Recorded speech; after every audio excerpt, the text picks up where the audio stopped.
Uh, Sir, I can take up to 2 to 3 hours if necessary. So you can give a break after at 3:30 something or so if you need. Sure, sir, I can. Yes, yes. Okay. I will take a break before going on the code of the base. Okay, okay, okay. That's good. Okay. That is good. Yes, yes. Okay. Go ahead. I think we can start. Yeah. Yeah, please start.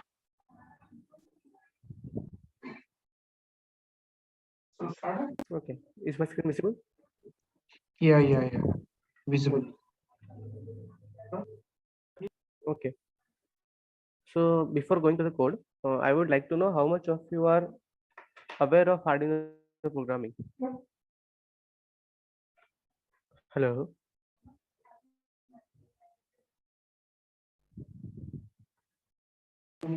Record abhi. I would like to have some feedback. Hello. Yeah, we can see your screen. Yes, sir. I'm asking that how many of them are aware of Arduino programming? Like if they have an experience before this.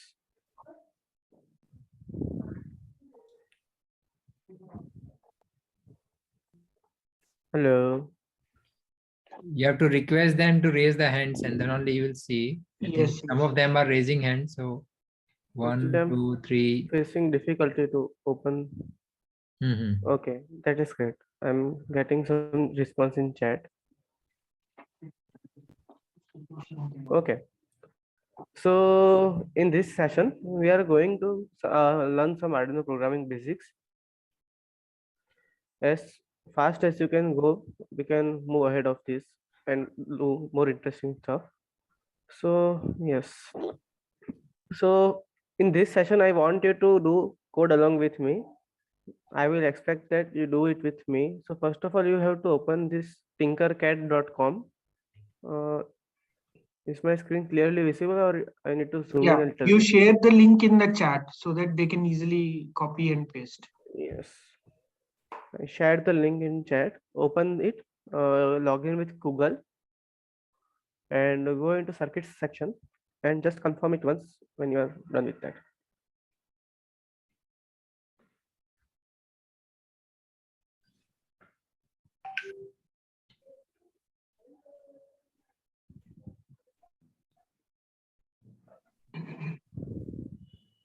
I hope everyone are following. Yeah, Venkat, you should assist Kalahar in getting the feedback from the participants. Yes, sir. And Yes, get sir. the confirmation once they created their account. Yes, sir. Probably we can verify by their screen sharing also. Yes, yes, yes, yes.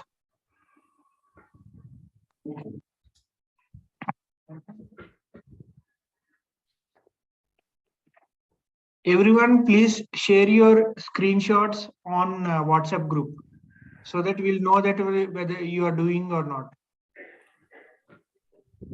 Your name should appear like Mr. Kalhar's name has come. Your name should also appear. It will be a good feedback for us that you are doing. Sunil sir, I'm joining again due to some technical issues. I'm not able to see home screen. Sure, Yeah, sure. yeah.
This session will be helpful and it is we planned it as a hands-on.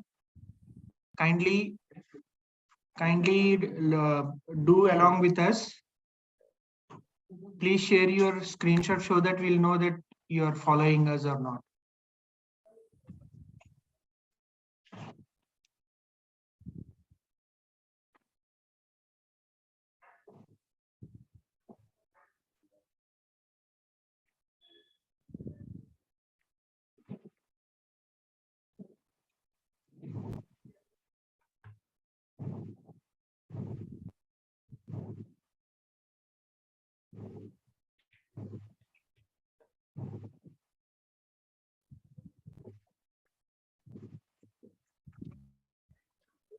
Yash Bhimani, if you are attending from mobile phone, please switch to laptop so that you can contribute to the workshop.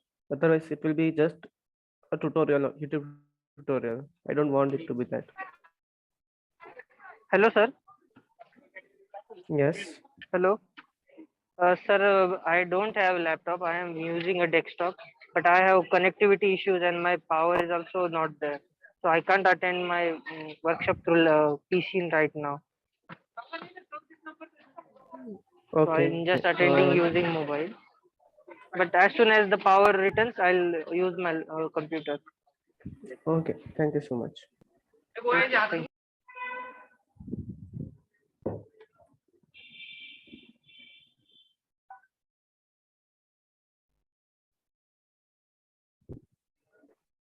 Kindly log in with your registered name also. We don't know who is attending and who is not outsider. So kindly register only with. You can paste this link into group also so that I can see your circuits in progress. If you face any errors, I can visit your profile directly using this link. So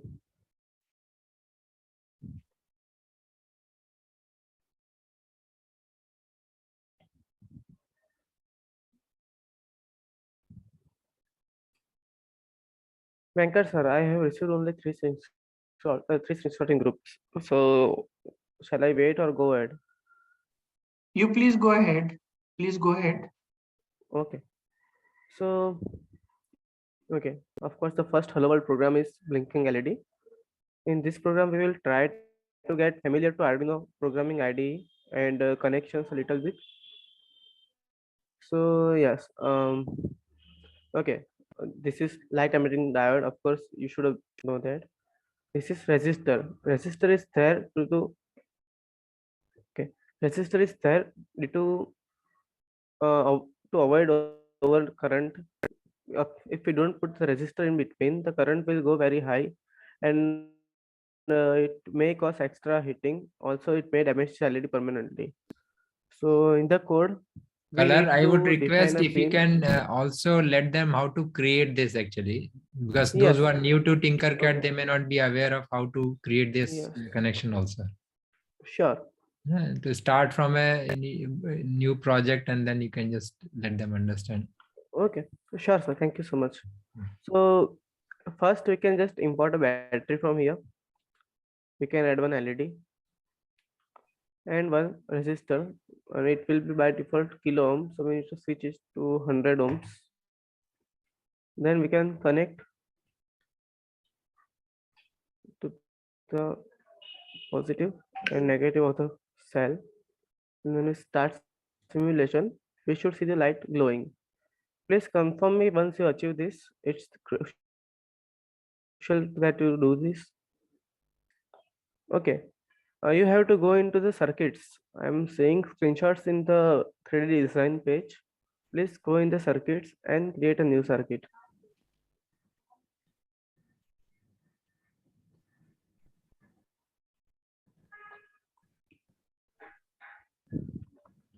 Venkat sir, can you help me to get some feedback?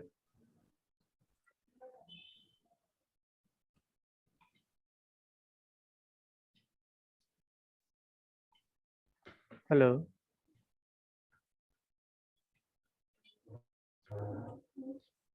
Yeah, everyone, please confirm whether you will be able to do this basic or not. Yeah, so if you're trying, it's fine. We will be waiting. At least these are the first steps. At least you should do. So please take your time, don't worry, and then try to accomplish this, then only we'll go ahead.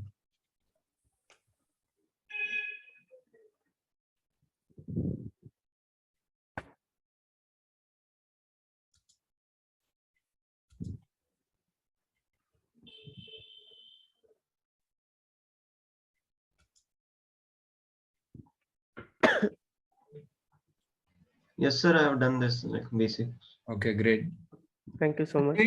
Dhananjay, it is only browser based, so no operating system requirement is there.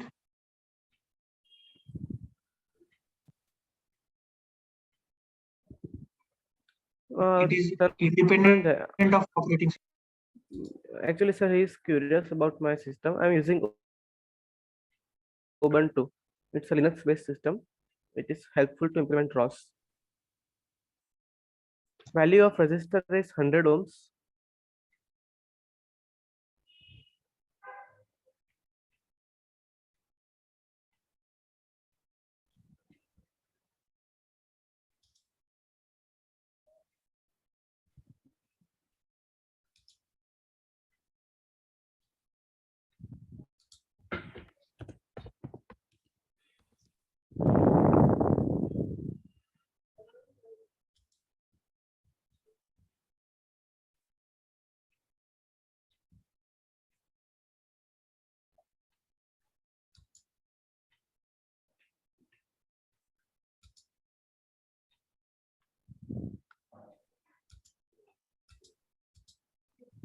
Resistance you can choose wisely based on the current requirement of the LEDs. So there is no specific, even you can go with the color code. And you can play with it also. If you go with 1 ohm and you start the simulation, you will see the warning here that it is drawing 58.4 milliampere current, which is not suitable for LED. And if you do it, remove it to 0, you can see the current has been increased up to 61.9 milliampere. So you can play around with this.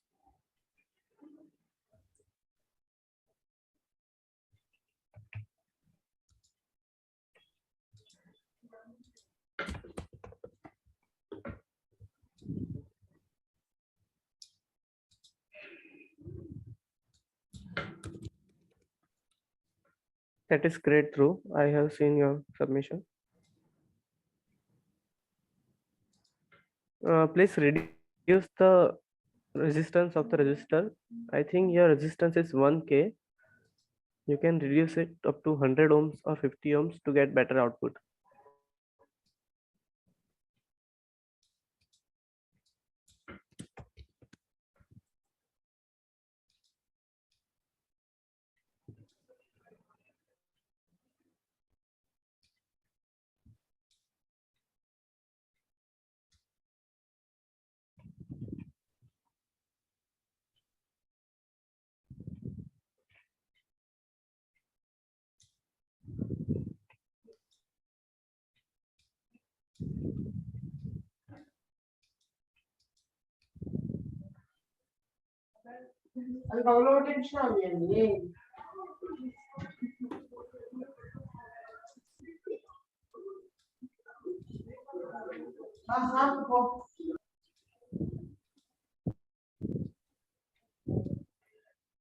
Sir, shall I go ahead now?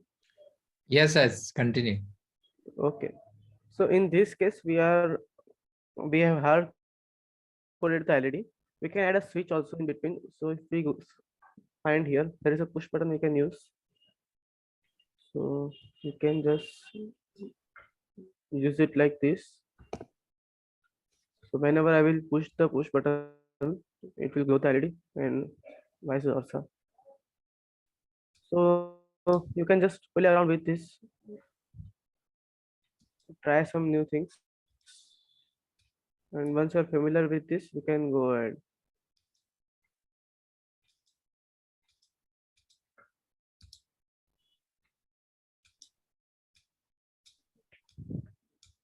Please post the update in WhatsApp group also, or verbally. It will be better if you say something. So Mr. Kaivalya wants how to bend the wires. Yes, to bend the wires, if you have already joined the wires, you can double click on it. Wait, sorry. Simulation. If the simulation is running, you won't be able to change anything. You have to stop simulation first. After stopping the simulation, you can double click on wire at any point and add a bend in between.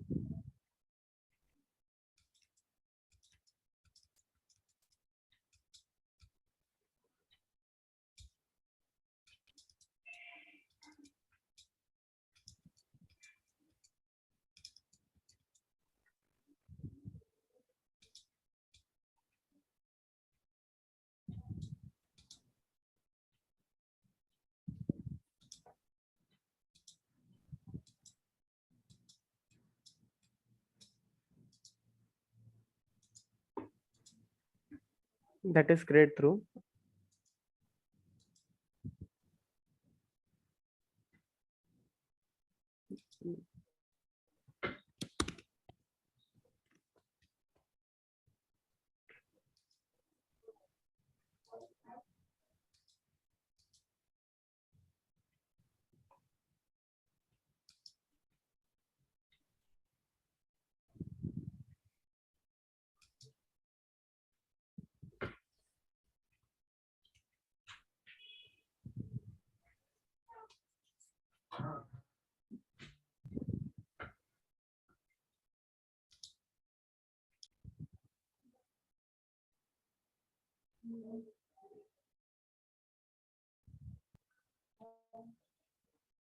Sir, shall I go ahead now? Yes, go ahead. Yeah. Okay. So in this example, you have seen that we can control the LED using button and switch. Now we are gonna achieve the same thing using the Arduino. We can attach button to Arduino, we can attach switch to Arduino, and we can attach LED to Arduino. So in next example, we are going to run a LED using Arduino itself. I'm just gonna do it here only.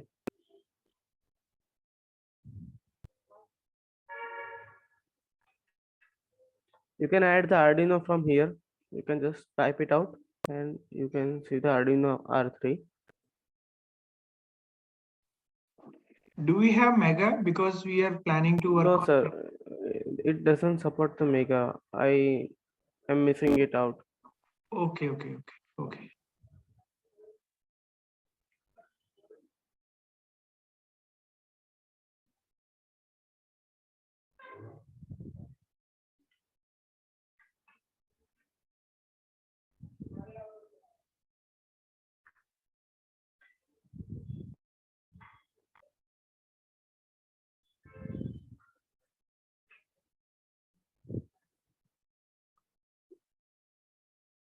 To code the programmer, there are two types of programming styles available here. One is the building block slide that you can join it like this and do stuff. Personally, I prefer the hard coding using the C++, and we are gonna learn this only. So here you can change the LED built-in to the pin number what you are using. It's 8, 8, and 8. This extra.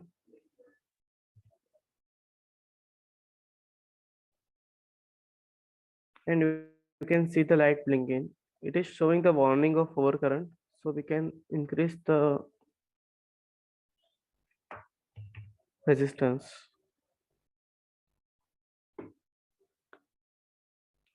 In the program, in the setup, you have to define the mode of each digital pin. So here we are using pin number 8 only. So we are saying that we are using pin number 8 as an output mode. In the loop, we are digital writing, well, we are writing high in pinning 1 on the pin number 8. Then we are writing low in the pin number 8. And between each instruction, we are providing a delay. What happens in Arduino is there is a loop which executes again and again and again. So in controller, this is sort of like the end of program and it stops. In a computer, you can end the program in between. In controller, it's not an option. Your loop will execute as long as you keep the power on. The setup executes only once before the start of the program. So this is the simple code of blinking LED. Please perform it and let me know if you have any doubts or any queries. Here delay, we are using 1000 millisecond delay, which is equivalent to 1 second.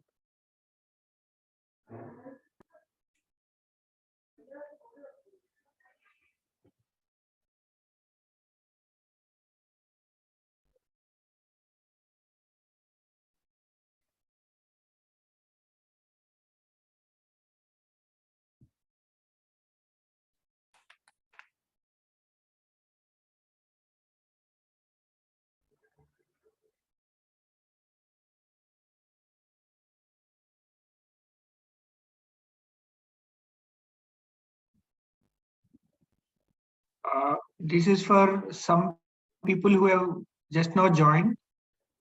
This is a Okay. hands-on Tinkercad introduction to Arduino programming.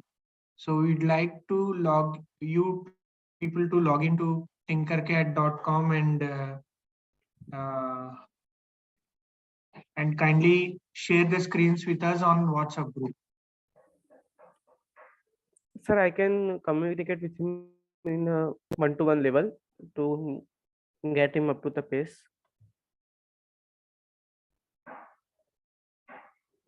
So please speak up so that I can guide you the initial steps.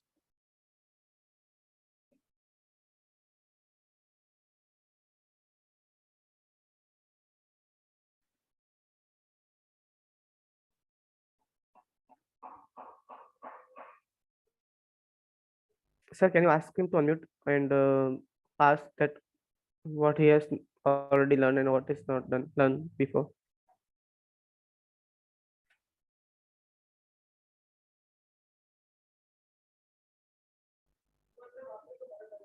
Venkat, sir, am I audible?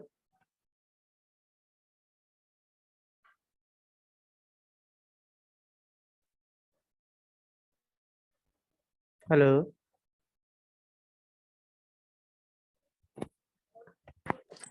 Yes, he is outside. Wait. Hold on.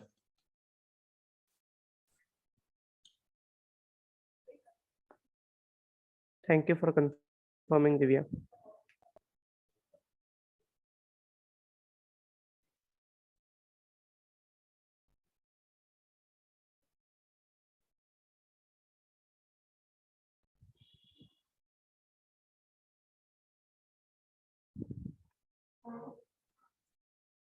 As I can see, the prince has already executed the program. So let me know once you complete the program. Okay. Dhananjay also completed the program.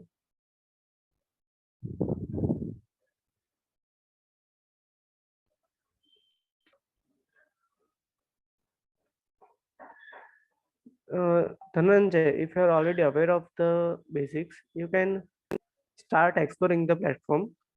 There are so many sensors and tools available in the program. Just go around and do some interesting stuff if you already know this part. And you can Yeah, okay, always sir. share your progress here. Yes. Okay. So we are moving ahead. Uh,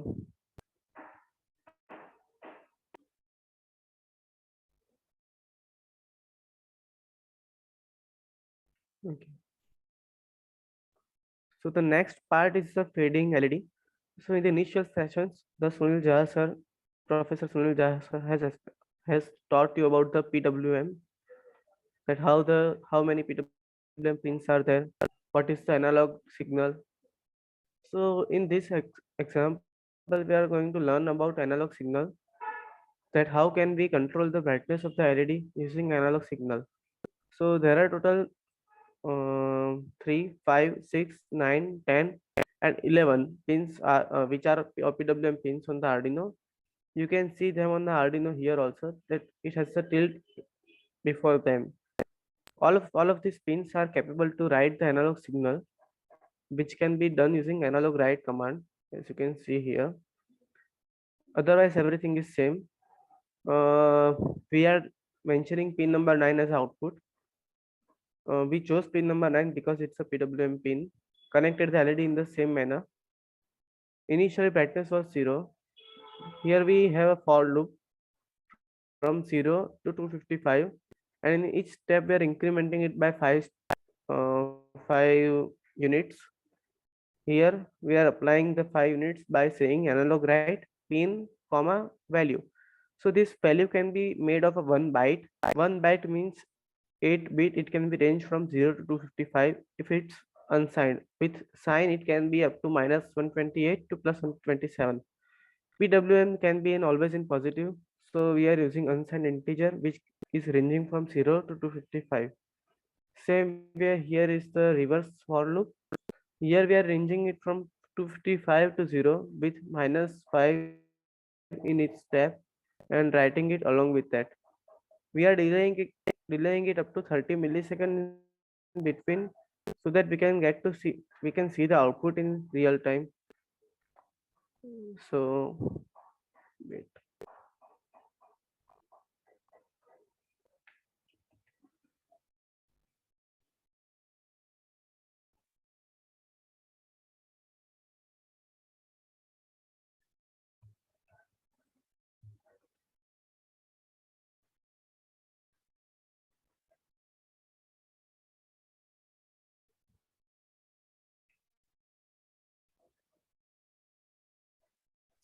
Spinning of brightness. Yes. Okay.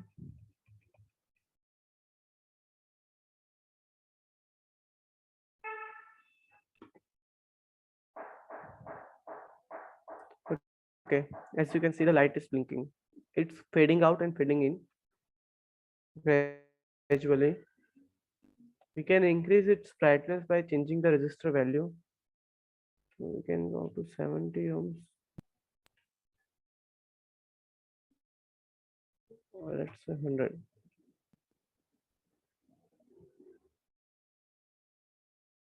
We can decrease the delay to get the faster output.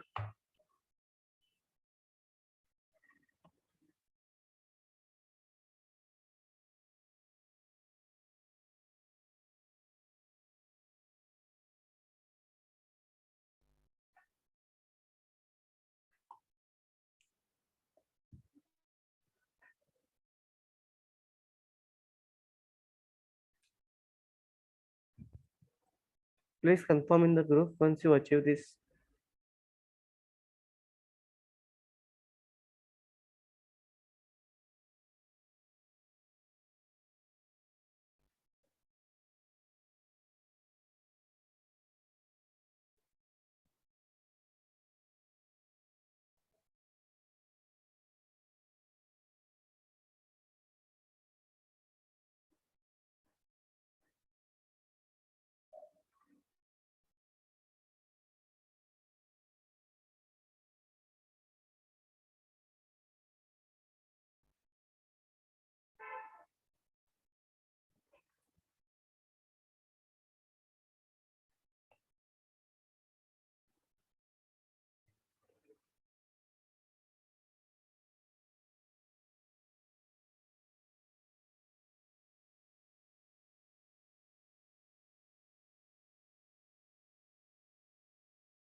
Okay, that is great, Dhananjay.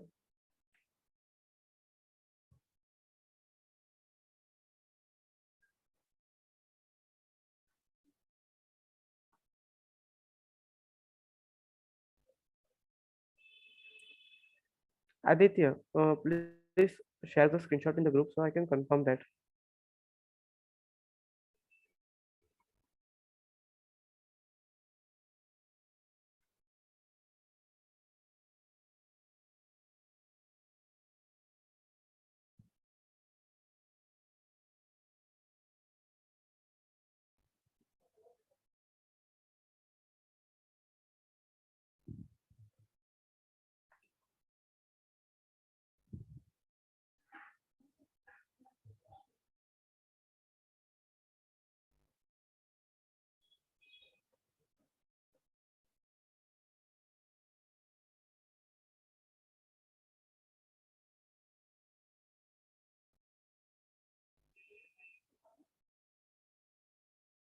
That is great, Dhananjay.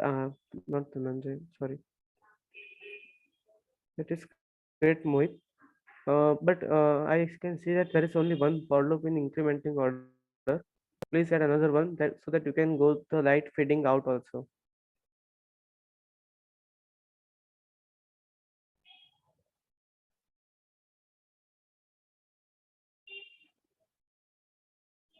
Okay, great.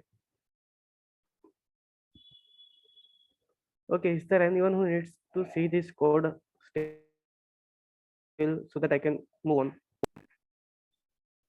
Please mention once in the chat box or in WhatsApp group if you want to see this code.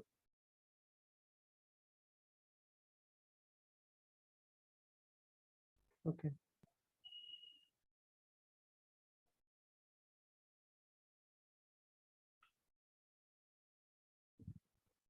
So in this particular example, we learned about analog output. Now Arduino has the capacity of analog input also. So in the next example, we are going to take analog input and then replicate the same as a LED brightness so we can learn more interactively. Let me just change this one. We can use potentiometer to take the analog input.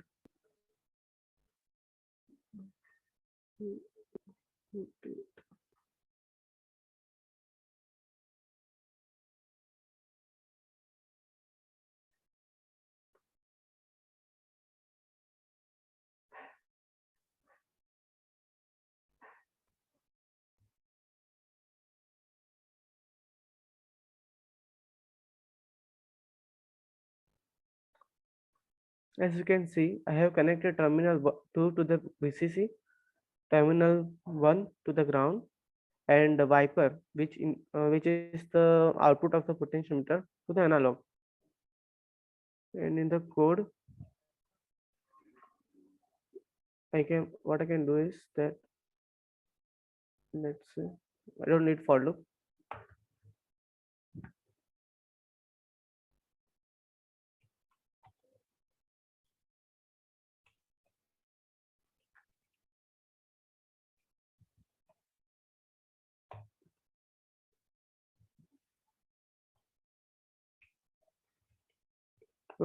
Okay, this is the first time we are mentioning something as an input. So just like the output, we can mention pin as an input also. So here we are mentioning A0 as an input. At this point, we are getting the analog reading from the potentiometer and storing it to the brightness variable. In the next step, we are applies the same to the LED.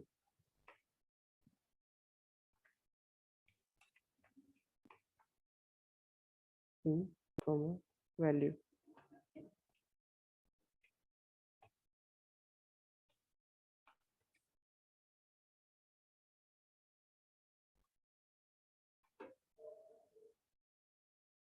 So as you can see, I can change the LED brightness using potentiometer.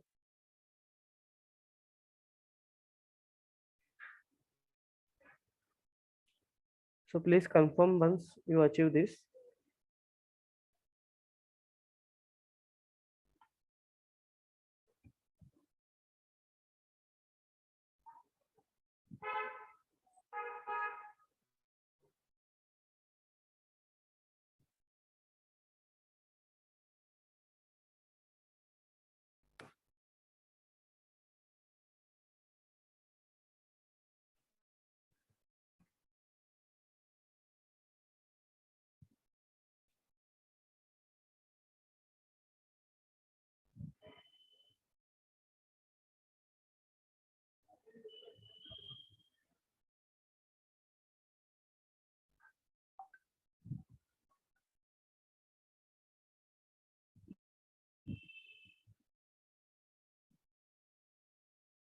Okay, that is great, Prince.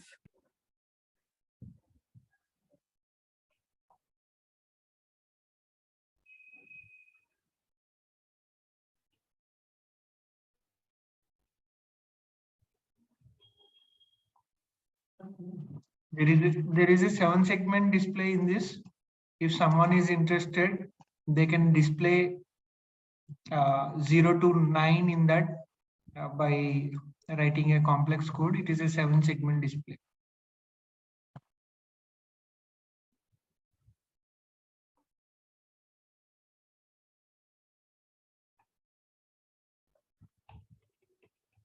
Sure, sir. We can include it also.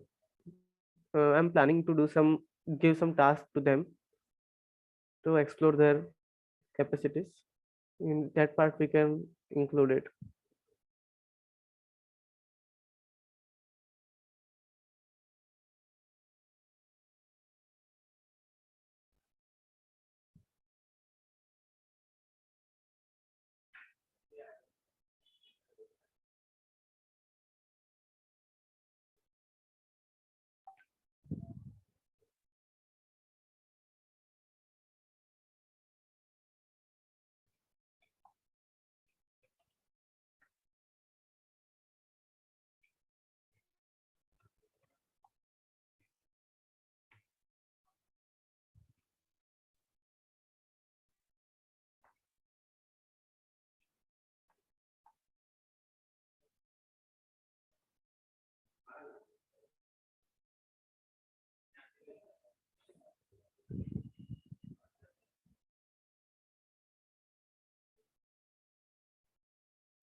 Okay, I'm not receiving much confirmations in the WhatsApp group or here. Yes, one more. Okay, that is great, Dhananjay.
Okay, that is great, Mohit. Um, so you can raise your hands once you complete the task so that I can keep track of number of the people who has completed.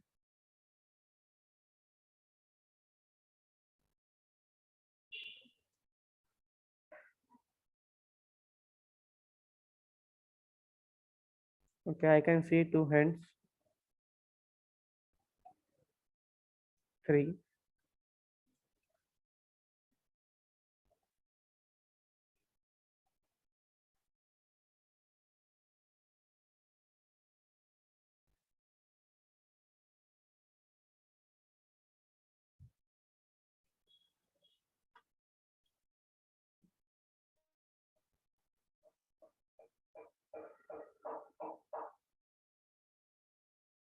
You can ask me if you are facing any queries or anything. I can help you. But I need some feedback from your side also.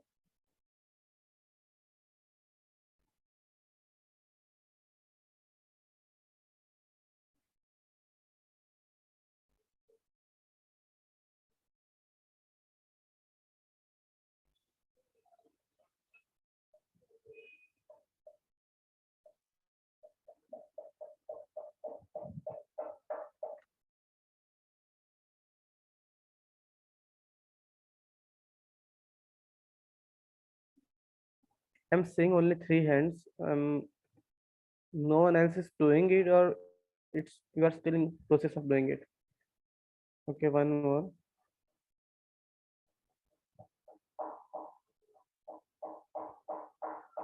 Aditya, you facing any issues? Okay. No, no. Himanshu?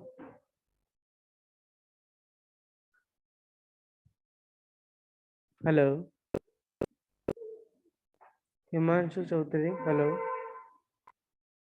Yes, sir. You facing any issues? Why I'm not seeing your hand up? That's why I'm asking.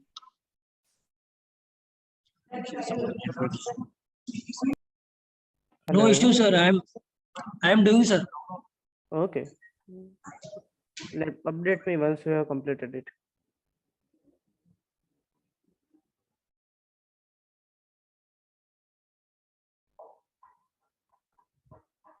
Okay. Those who have completed it, find out about how we can print something on serial monitor to get some output in a text format. You can Google it, or I'm gonna teach it after 2-3 minutes. You can Google it by yourself also. It will be great learning experience.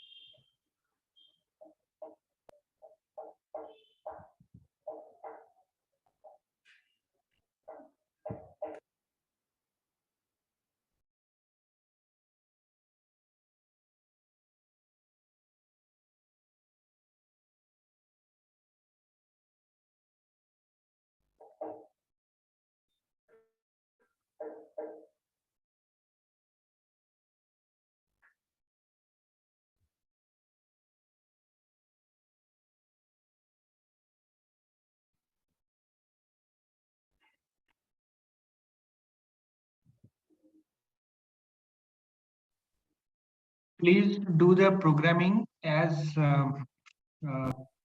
Kalhar is suggesting or guiding you through, because at the end of the day, we'll be giving you a task, programming task, which you have to implement and present to us tomorrow in the group presentations.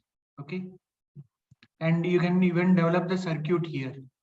So for the circuit task and the programming task, as a group, you have to present it tomorrow during the group presentations. Okay. After this session, we'll let you know what is the task.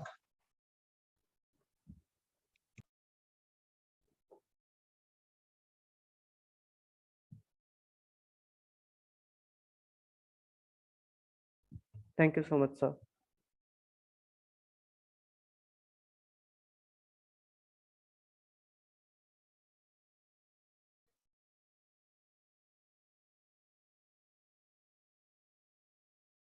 Okay.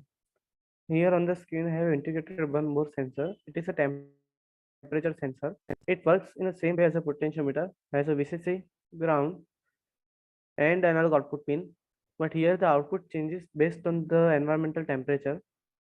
And in the simulation, I can change the temperature like this. Like currently, the temperature is minus 40 degrees Celsius, and it can go up to 125 degrees Celsius. And as you can see, the brightness of the LED is changing along with the temperature. So you can execute this one also.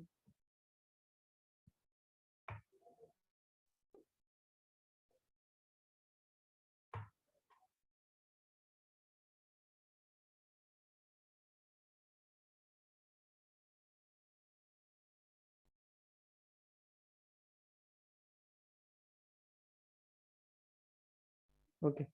To get the serial output, we have to begin the serial, like serial.begin. There is a baud rate which indicates the speed of the serial. There are some stages of it. It can go from 4800 up to 20 lakh, but we can 9600 is a standard one. We can use it. It's without any data loss.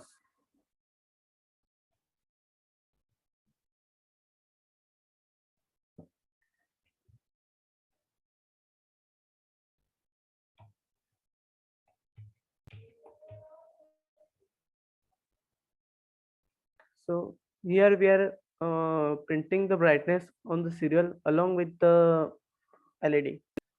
So we will be able to see the brightness value from 0 to 255 on the serial. It's going about 255.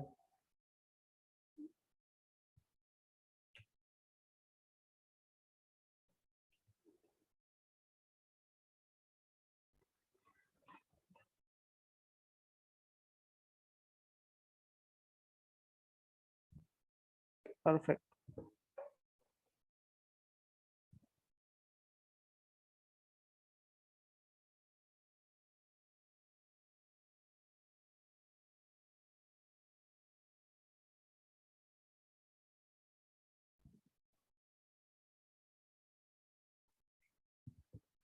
Please raise your hand once you complete this task, and also post the screenshot in the group so I can confirm it.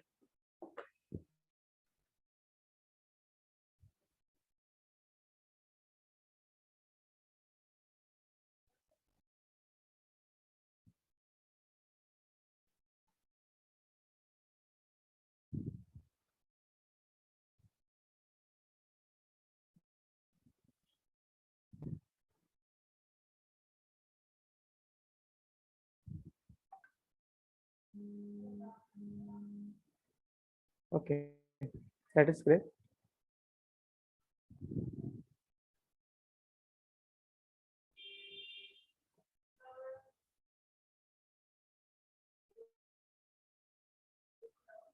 Okay, one thing you have to know. So here we are applying value from 0 to 255. As I said, it's a one byte. So while converting a digital signal to analog one, the Arduino provides resolution of 8 bit. But while the converting analog signal to the digital, it provides a resolution of 10 bit. So when I let me just undo some stuff. Okay. Hmm. So when I will be printing the analog value of the potentiometer, you will notice that it will be going up to 1024. That's the value of 2 to 10. So okay, it will be ranging from 0 to 1024, and we can only apply value from 0 to 255 here. So we have to rescale the value from 0 to 1024 up to 0 to 255. So there is a difference of 2:2. So we can divide it by 4 to get it in the range. So now we will see the brightness from 0 to 255.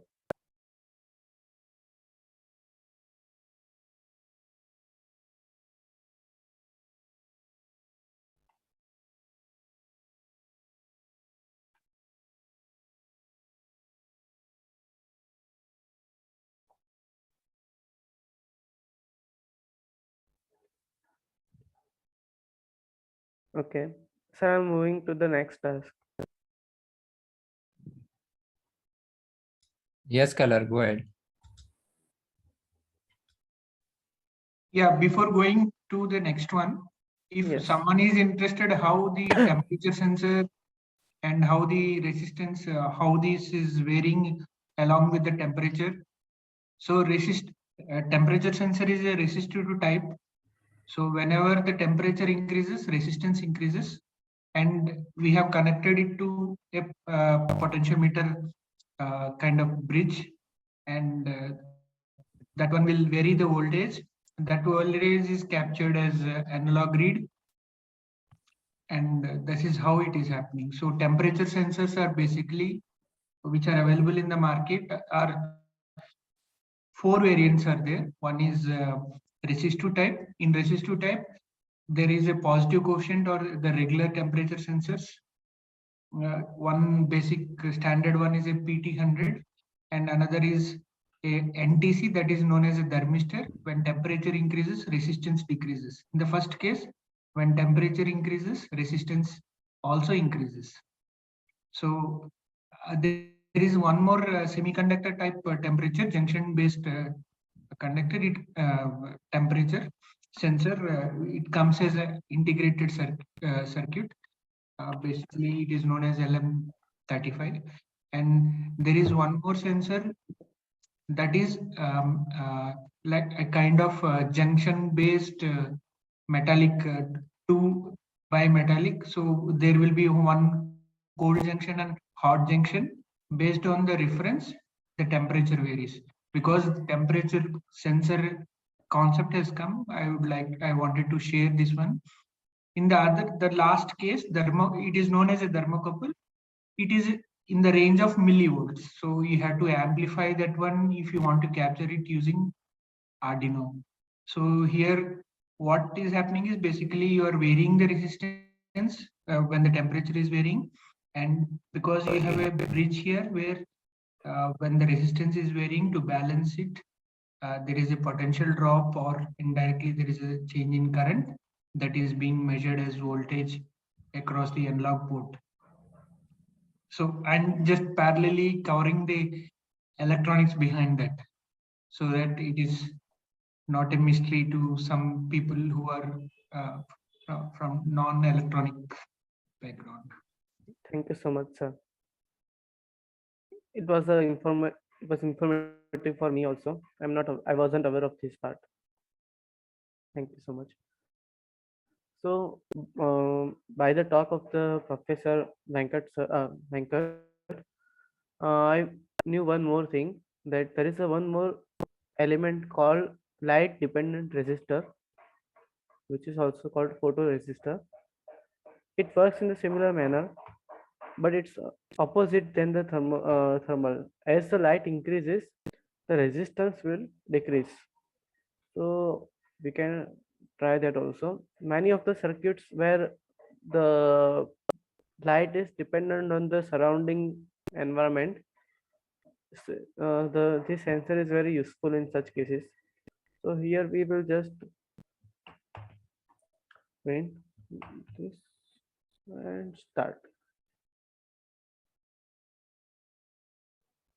So as the wait a minute.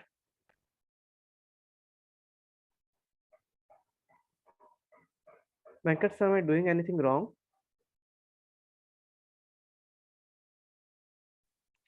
Yes, Color, it will not be directly connected like this. We have to create a potential divider. Yes. Okay. So you have to create a potential divider between voltage and the ground, 5 volt and ground. You have to put one more resistance and put another resistance as a LDR. Okay, got it. And then from in between you will tap that actually. So 5 volt and ground. No, you have to connect the other terminal of LDR to the ground. Yes, like this. No. So from 5 volt, connect the resistor, Okay. and then connect the LDR, then connect the ground. And from the junction of the resistance and LDR, put it to A0. Got it.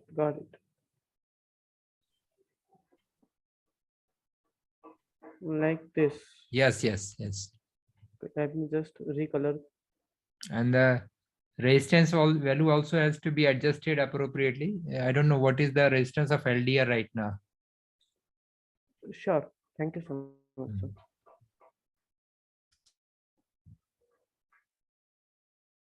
Actually, it's been a long time since I have used this, but just came in mind after listening to Venkat sir. Basically, Kalhar is a BTech graduate in computer science, so he may not be aware of that much about sensors and these things. So we have to help him out.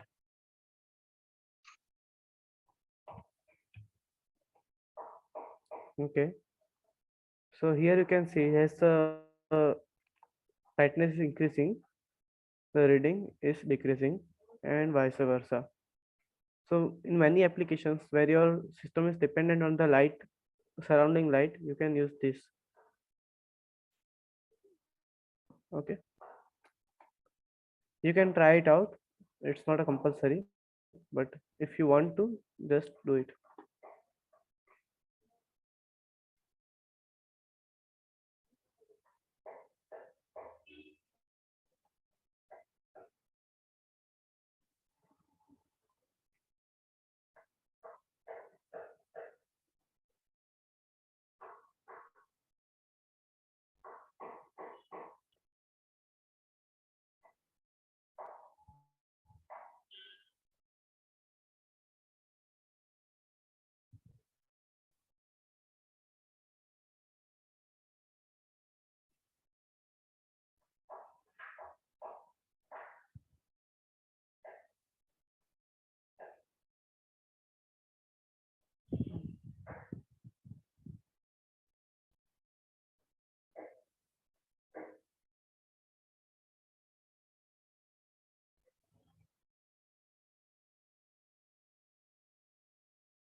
Color, after this basic IOs, can we go for the motor control and other circuits if you have Sure, that sir. in mind? Sure, sir. I have circuits there, Yes, but I yes. wanted them to get little bit Yeah, comfortable I with. think these are good enough for an initial kickstart. Sure, So maybe all of them are able to understand that and they can do additional practice as required. sure. Okay, so moving on.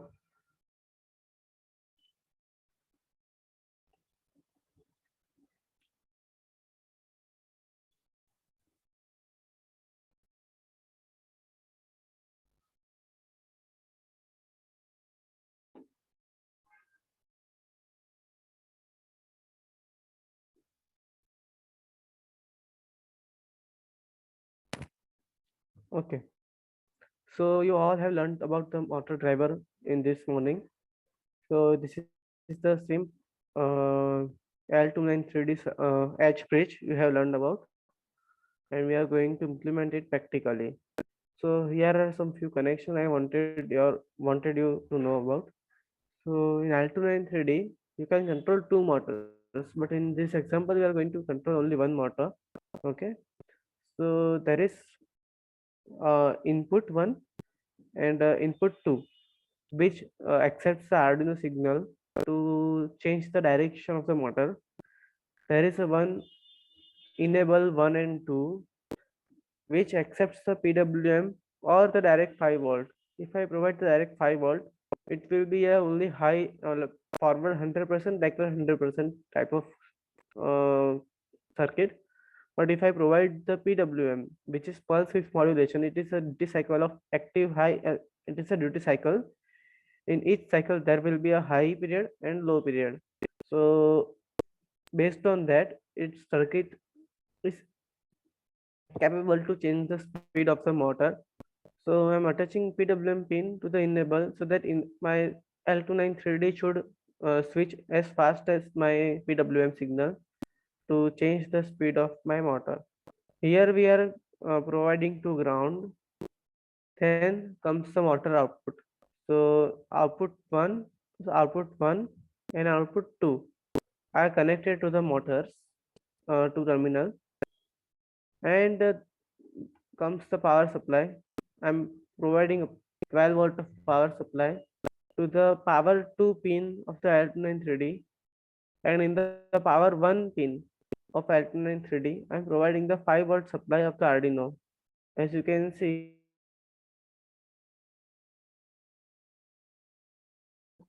to here, and I'm providing it to the. Sir, am I audible? Hello. Yes, Color. Yeah, we Okay. can hear you. Okay. And I'm providing 5 watt supply to the power 1 terminal of the L293D, and I'm it's not required actually. Okay, so please connect this. You can find this motor by searching here, motor. You will find two types of motor. Both of them comes with the encoder. You can choose any one. I have gone with this one. You have, if you want, you can choose this one also. There is no difference.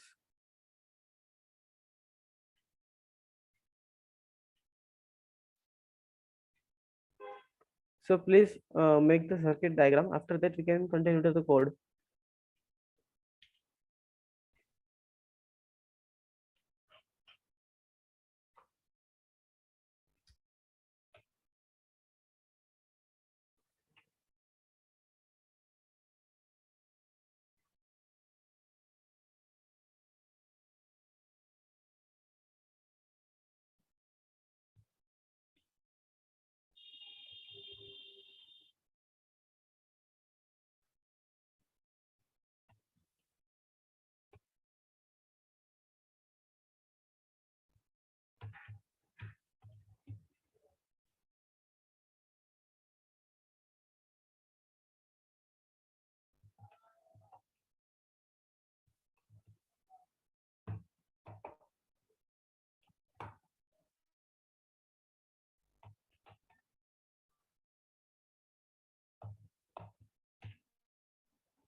Please raise your hand if you have completed the circuit diagram. It is a little bit complicated. Take your time, and you can ask me for step-by-step guidance also.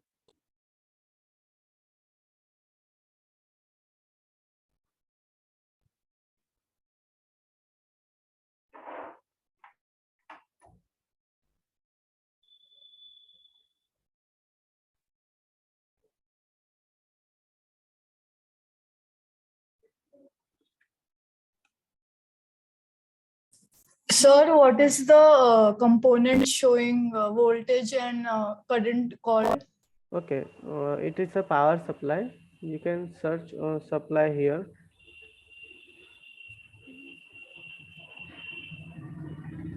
Okay, thank you. Okay, and you will find.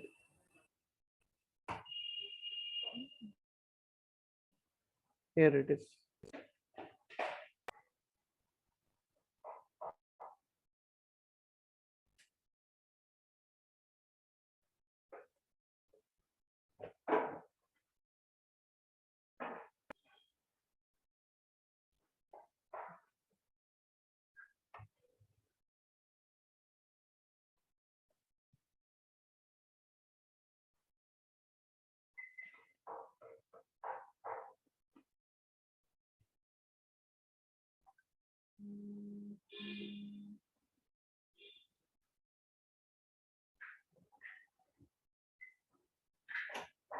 Okay, that is great, Dhananjay. I will suggest you to color the wire, as it will be very confusing afterwards if you don't color the wires.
To those who are not aware of the breadboards, in breadboard, this whole row is internally connected. So as you can see, it will highlight the connected points, and here vertically entire column is connected, just like that.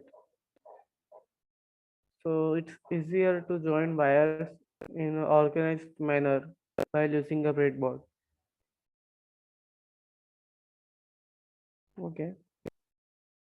To those who have completed the circuit diagram, please raise your hand so that I can move on to the code part.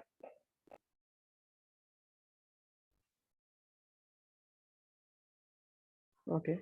Right. So in the code, there is a direction 1 and direction 2, which are digital output pins. We are providing a direction as a output and a PWM pin. So here, if we provide a 0 0 in direction, it will say nothing. I mean, it motor won't move at all, no matter of the PWM pin. If we provide the 1 0, I mean direction 1 is a 1. Let me create a short table here.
Okay. So here, if the direction 1 is 0 or direction 2 is a 0, so no matter of PWM, it will consider as a don't care condition. There won't be any movement in the motor. If the direction 1 is 1, if the and the direction 2 is a 2, then there will be movement in a forward direction based on the PWM you provided. If it's a 0, no movement. If it's 1, slow movement will be there in the forward direction. If it's 100, there will be almost 100 upon 55% of movement in the forward direction. In this case, if the direction 1 is 0, direction 2 is a 1, and the PWM is 100, then it will move at 100 speed in a backward direction. And if both directions are 1 1, again it will be don't care condition. There will won't be any movement in the motor. So based on the same logic, here I am providing a forward condition with a PWM of 100.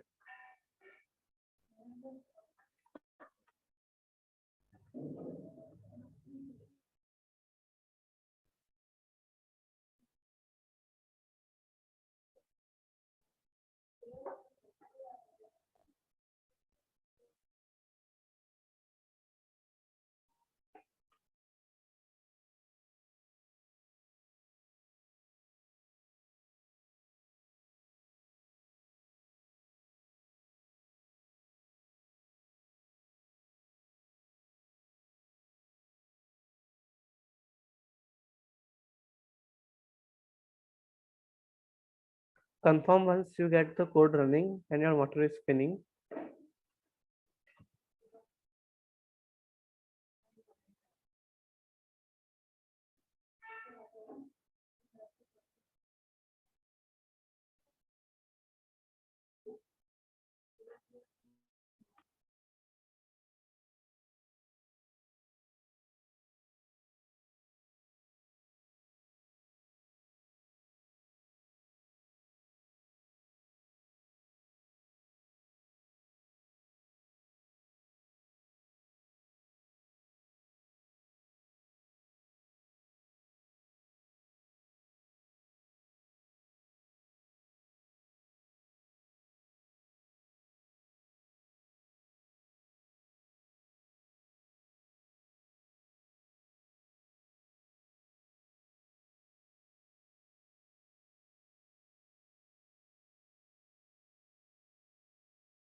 I'm expecting some response in the group.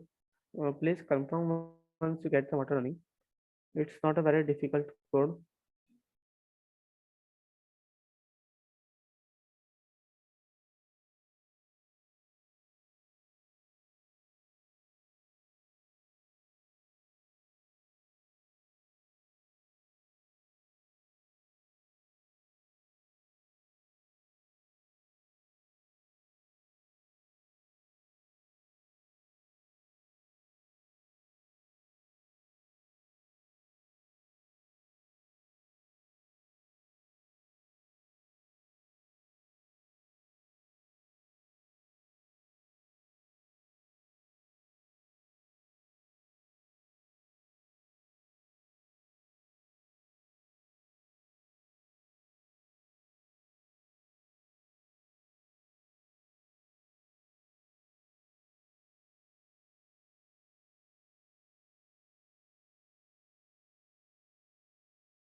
Okay, that is good, Prince.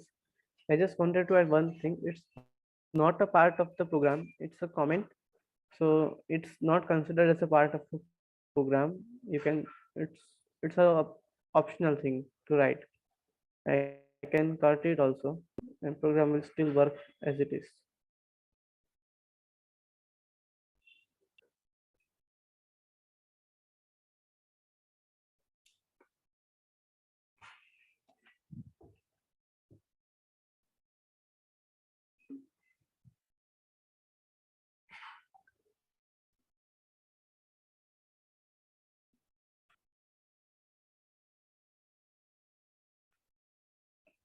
Okay. Uh, Adding one more thing, we can take an input from serial also. Till now, you have seen that you are printing something here, but we can take input from here. Let's say if I say 10, so my goal is that 10 PWM should be applied to the motor. So how can I achieve it?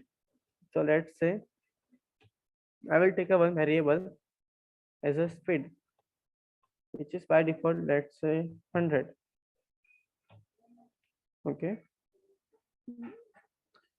Direction is a constant currently, so I'm moving it to the setup part, as I'm not changing it again and again, so that I have shifted it to the setup. Here, what I will say, if any data is available on serial,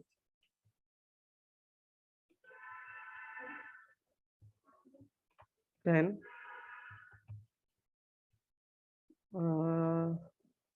speed equals to serial dot read string,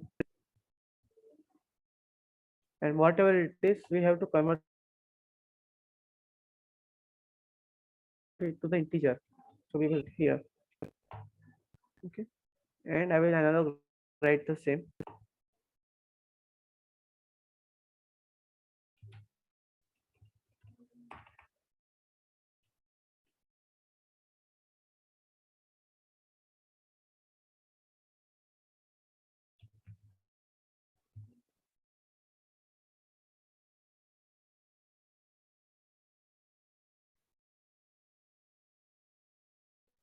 Okay.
Okay, I forgot to begin the serial in this example code.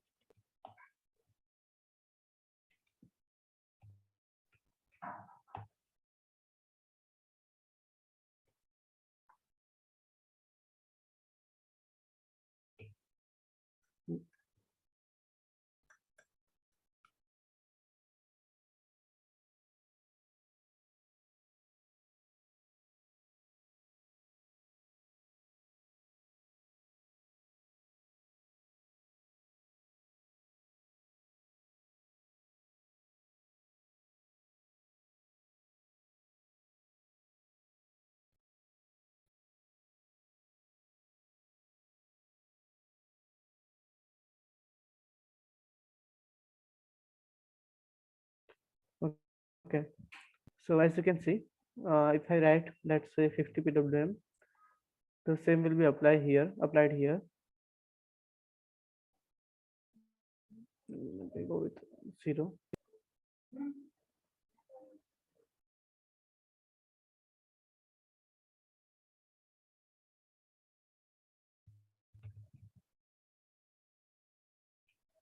I have to mention one more parameter.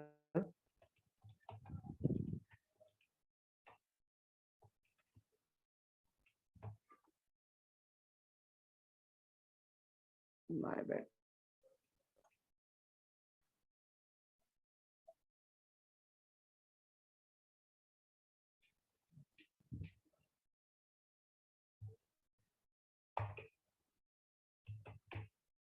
Okay.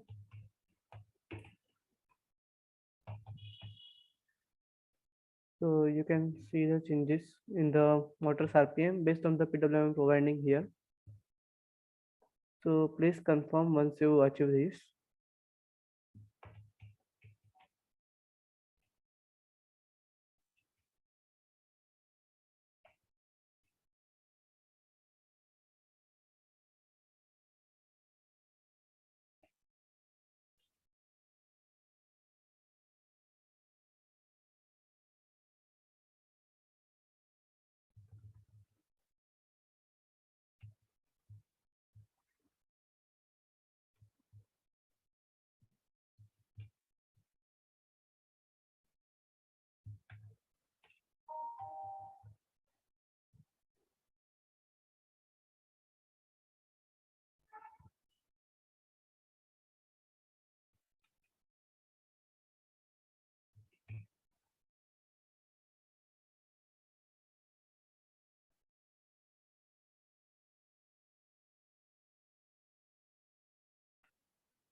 Kalhar?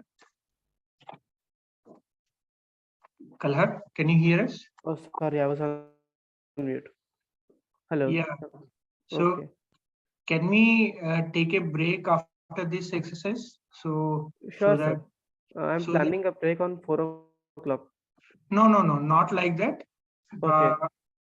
What we'll do is now we'll break for 5 minutes, and after 5 minutes at 3:30 we'll come back. We'll Okay. resume the hardware demonstration Okay. for half an hour, and you can again come back at 4 o'clock. Sure, Okay. sir.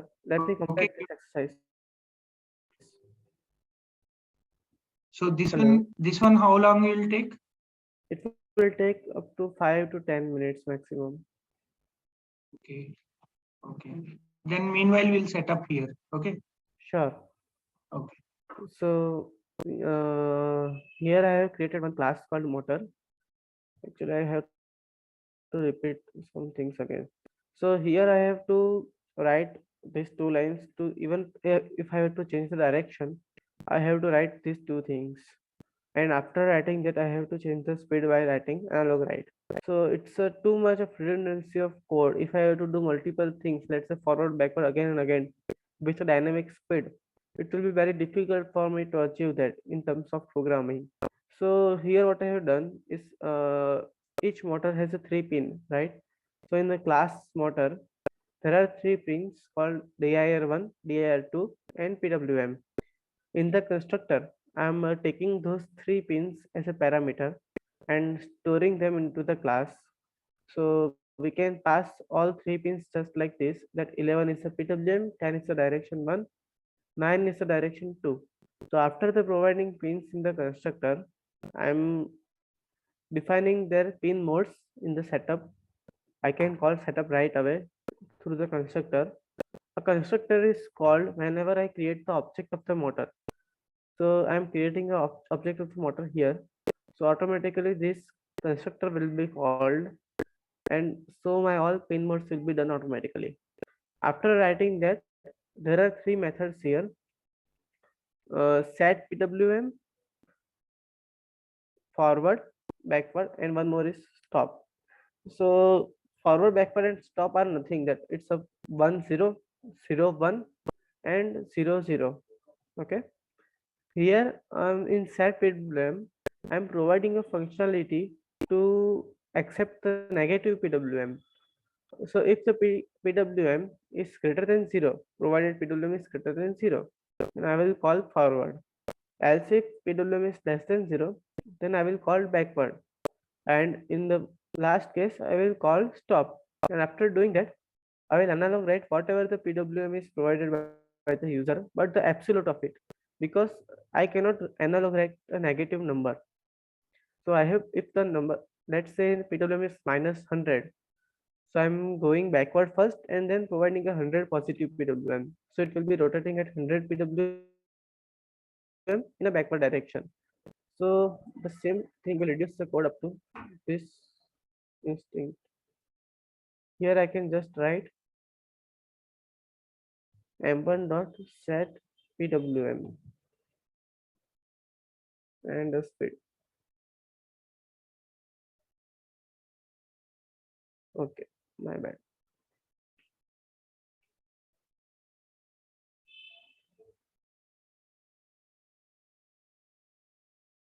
So here I can provide any PWM and my motor will start rotating accordingly. I can provide negative PWM also. So it will rotate in the backward direction.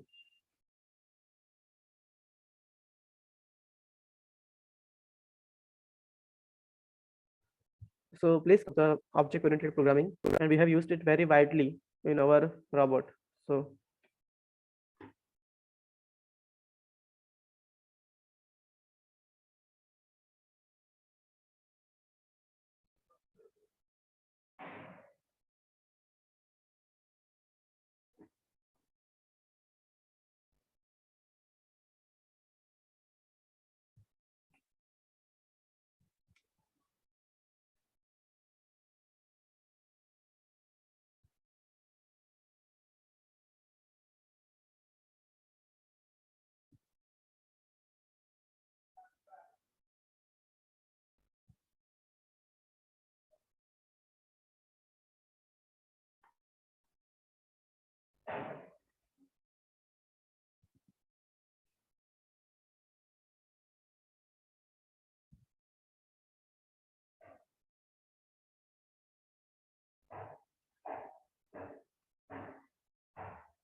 If you want, then I can provide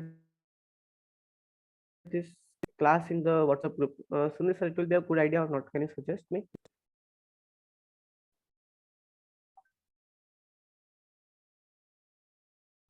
Sunil sir, hello. You share it with us so then we can send it in the other group, what is it, FSN skills, in that we can upload. Okay, I'm sending it to the WhatsApp group of our Robocon 2022 bootcamp. Okay. So participants can copy also. Okay. It will save time of copying the code.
So Color, can we take a break now? Sir, I'm waiting for the response.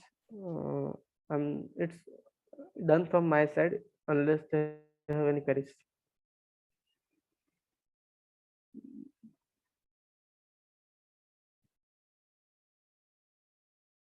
Okay, let's give a break.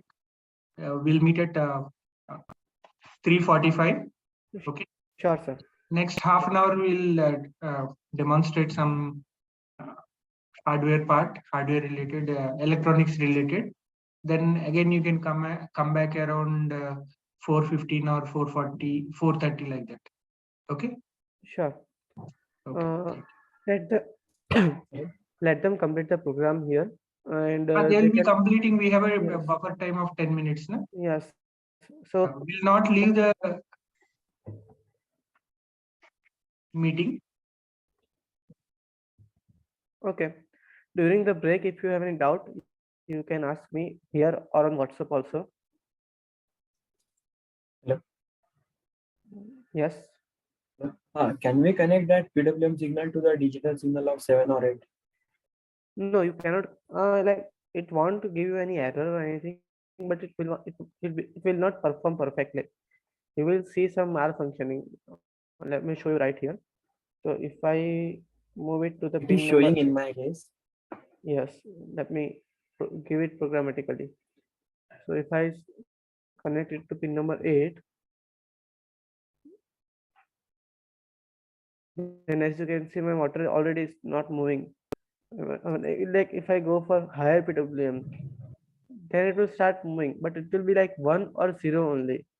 I cannot move it in any mediator steps. Like if I provide 20 or 50, it will be a 0. And if I provide a 200, it will be 255.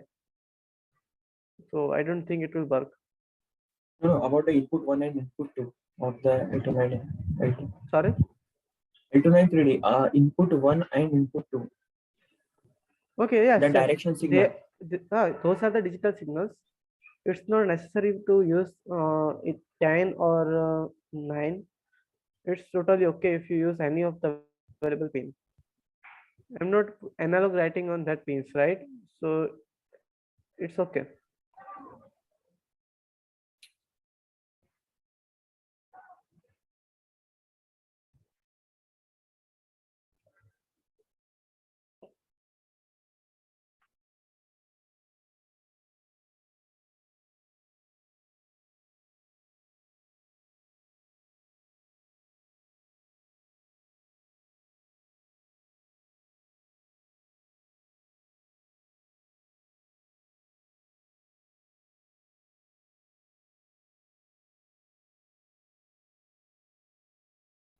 Okay, Prince, you can change the motor RPM from here by clicking the motor. You can change the motor RPM. Mine is on 1621.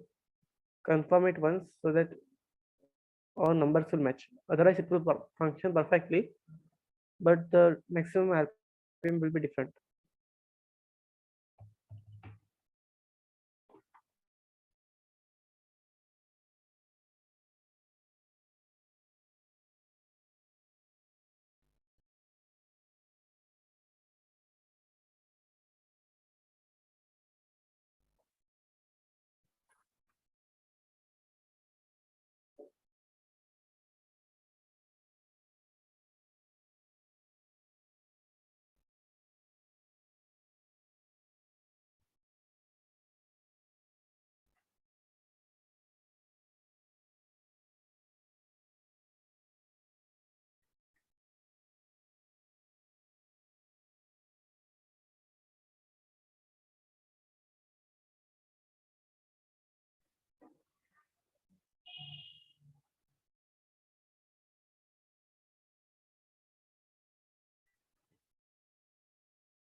Okay, perfect.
I hope you have completed this task. Let me know if someone's still doing it.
I have sent one more project in the group. You can check that out also. It's same way I'm controlling two motors except of one using the same class. You can check it out on your free time.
Venkat sir, you are not audible.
Good afternoon. Can you hear me? Is my audio clear? Yes, sir, it is clear now. Yes, that's good. Can you see the robot right now? Is the video visual okay? Yes, sir, it is perfect. Okay. So now what we'll be doing is we'll be showing you the several connections. Yesterday, the robot top part was mounted. We have disassembled this part. So this was. Sir, I can't see any video, so. Hello. Please spin the screen of Dr. Venkat. Static, so it's not showing anything like black screen. No, can you see the robot? No, sir. Sir, I am able to see the robot.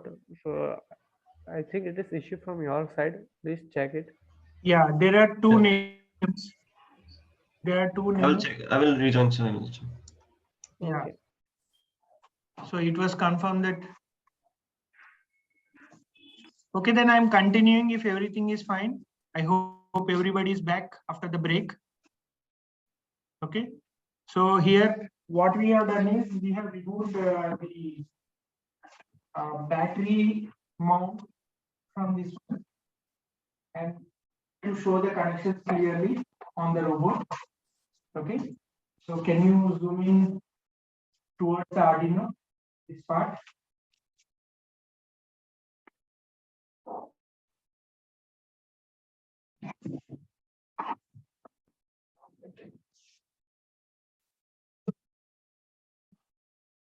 We have.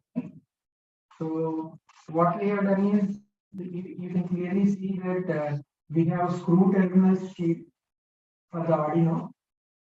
Okay. All the connections in the morning we have shown are being connected. And we have the actual Arduino below it. And if you can see this part, okay, that it is not visible due to the angle of the camera. Hello, sir. Excuse me. Yes. Sir, your voice is not coming clearly. Can others confirm? Is my voice clear? Hello? Please confirm if it's clear or not.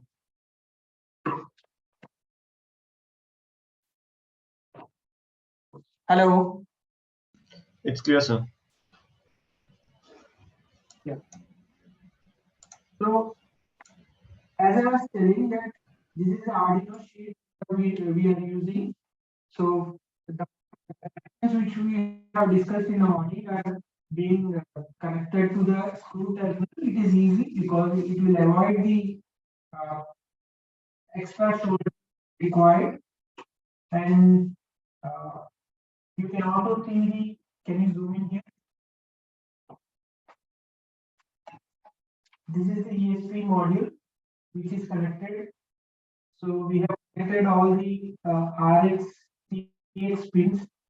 You can see I'm following with the like screwdriver in my hand. Okay. So we have connected the ESP module also to the required 3.3 volts and as well as the RX, TX terminals here. And these two are the driver modules we have. And we have, please come here. Called, yeah, this is the step down converter. Also, you can clearly Venkat sir, your audio is breaking too much. Let me change the audio 1 minute. It will pick up from my laptop only.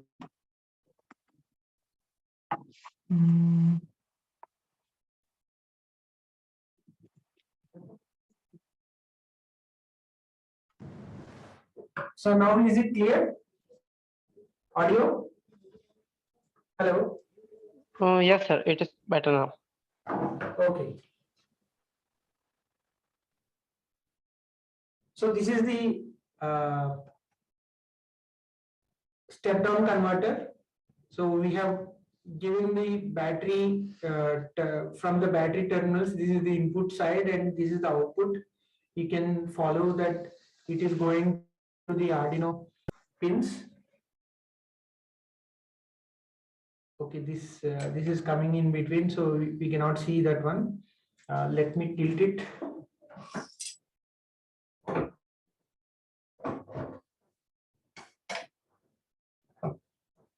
So this is that plug connector is connected now.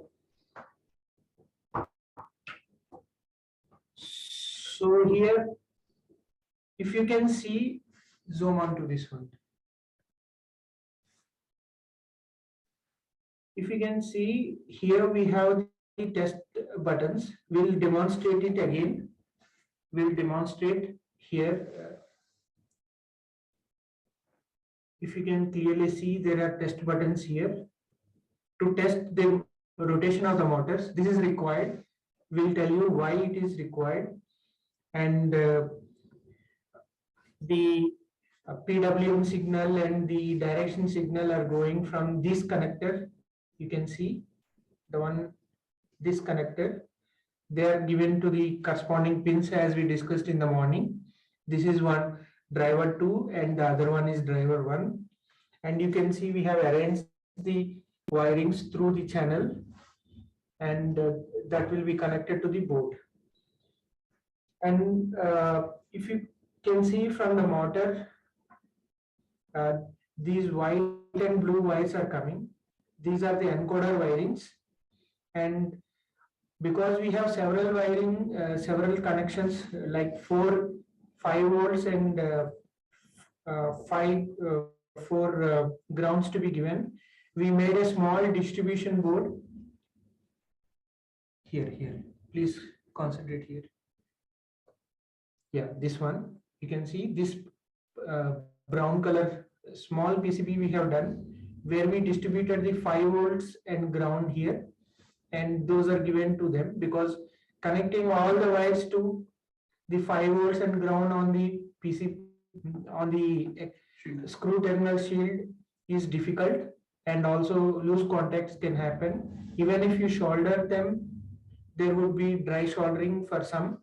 That's why we have made a small PCB. Okay, so this is done here, and now let's see for we'll demonstrate you how to test the motor rotations, because Paras, can you help me? Yes.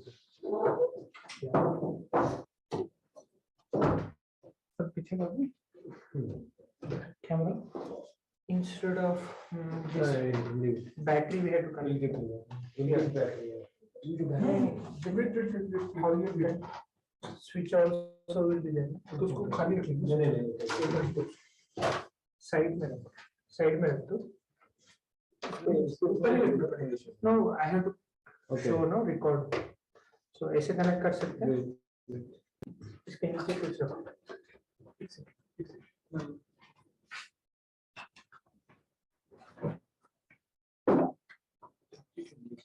ठीक है.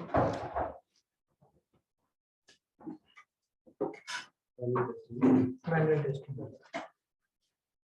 So for manual testing, we are bypassing the Arduino connections. Okay. For manual testings, we are bypassing the Arduino connections. I have removed the supply to Arduino, and now we are switching on. Please switch on the. So now, if you can see, we have charged the battery up to 13 volts. Can you come on to the step down converter? You can see the voltage is 13 volts, and this has a provision to see both input side voltage and output side voltage. The display 7-segment display is showing you 7.4. So we are providing 7.4 to Arduino. Right now it is disconnected. You can see I have disconnected the Arduino just to test the motors, which direction they are. So let's first test the first motor. So I am pressing on driver 1, MA1. So it is rotating in the forward direction. This motor, this is MA1 on driver 1, motor number 1. So it is rotating on the forward direction when I press the MA1. This is the configuration we have to make. Suppose if you press MA1 and if it rotates backwards, you have to interchange the terminals here. So wherever we have MA1, can you come back here, zoom here? This part, here. More closer to this side. Yeah. See, MA1 and M1A and M1B are given. So the red wire, the leftmost red wire is. You can use this. Yeah, I can also use this one. Let's show it here on the physical. No, I'll touch the wire. So this wire is MA1 and the adjacent wire is M1B. Okay, M1A and M1B. Suppose in case the motor is rotating in the reverse direction. Right now it is in forward direction only. You have to interchange these two. Okay, make sure it is in forward direction, because all the configurations we have done, what Mr. Kalhar is showing us, the encoder programming or whatever motor driving programs or the PWMs will be, direction control will be based on this one only. So MA1 should be in forward direction. Now I am going to M1B. Can you come to this side? This motor.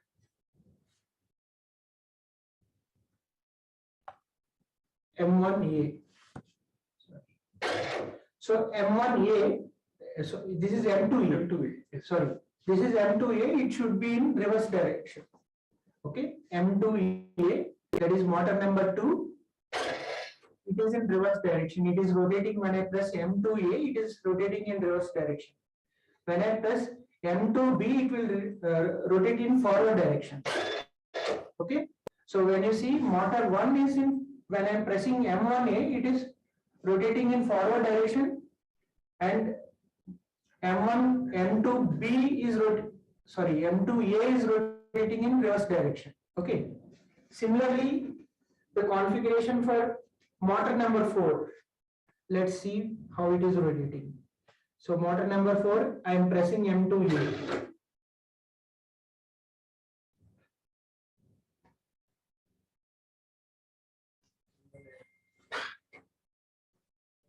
So this is motor number 3. I previously pressed it. We have this mount, that's why you cannot see this one. So I am pressing now M1B, that is motor number 3. It is in forward direction. So you can see this side on the right hand side, wherever the Robocon is written, it is the front side, and this is motor number 1 on my left hand, and motor number 2 on the right hand, and on the right hand side, left side, back side motor is motor number 3, and the other one is motor number 4. So on the right, to the right, the front motor should rotate by default. It should rotate in the reverse direction, and the motor behind it should rotate in the forward direction. Okay. So when you see here, the same thing, the first motor should rotate in the forward direction, and this one should rotate in the forward direction only. Okay. So these are some basic testings without connecting the Arduino program. And when Kalhar comes to the encoder part, again we'll show you how to calibrate the encoder. Like we'll take one full rotation of this one and see, because there is some offset which we have to enter into the program or reset that one.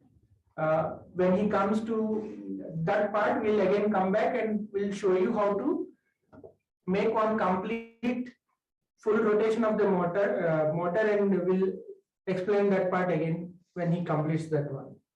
So anything else we are left with? No, that's okay. So any doubts you have, please raise so that we can explain.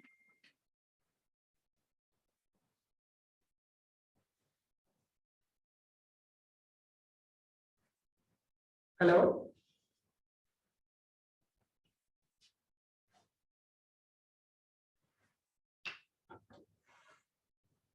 Any doubts? Kalhar, can you hear us?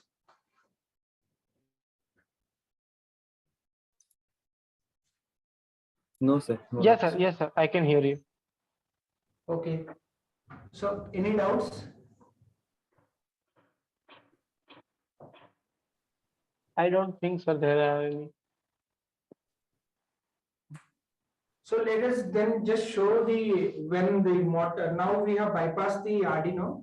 We'll connect the Arduino, and using the PS4, we will again show the forward motion and reverse motion, how the motors are rotating. Yesterday we have demonstrated it, again we'll be demonstrating, so that while writing the code, these should be considered and kept in mind while writing the code. So this is like again revision. So switch off the power and Venkat, sir. yes. One thing I can do is that I can run the program on this robot real time while they Yeah. will be executing in Tinkercad. Yeah, that can be done. Let me complete this part. So Yes.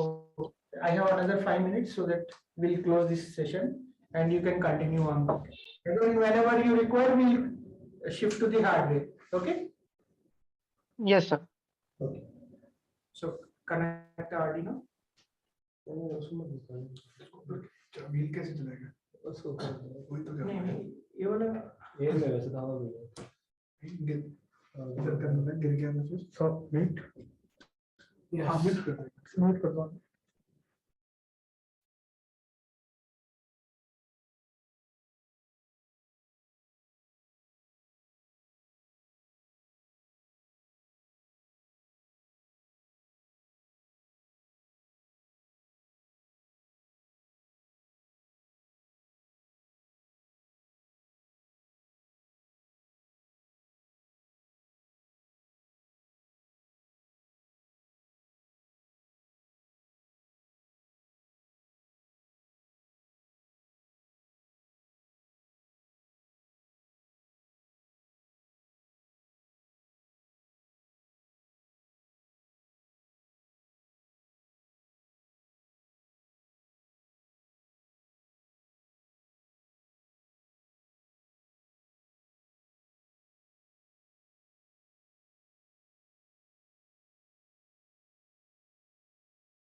Okay, so now we have connected the battery and now Arduino. So we are powering it up again, and it will be connected to the joystick PS4 controller, wireless controller, and now we'll show in the forward motion how the motors are rotating.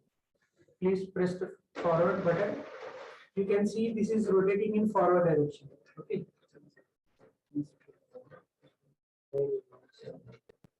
So stop, and now you press reverse. So this is rotating in reverse direction.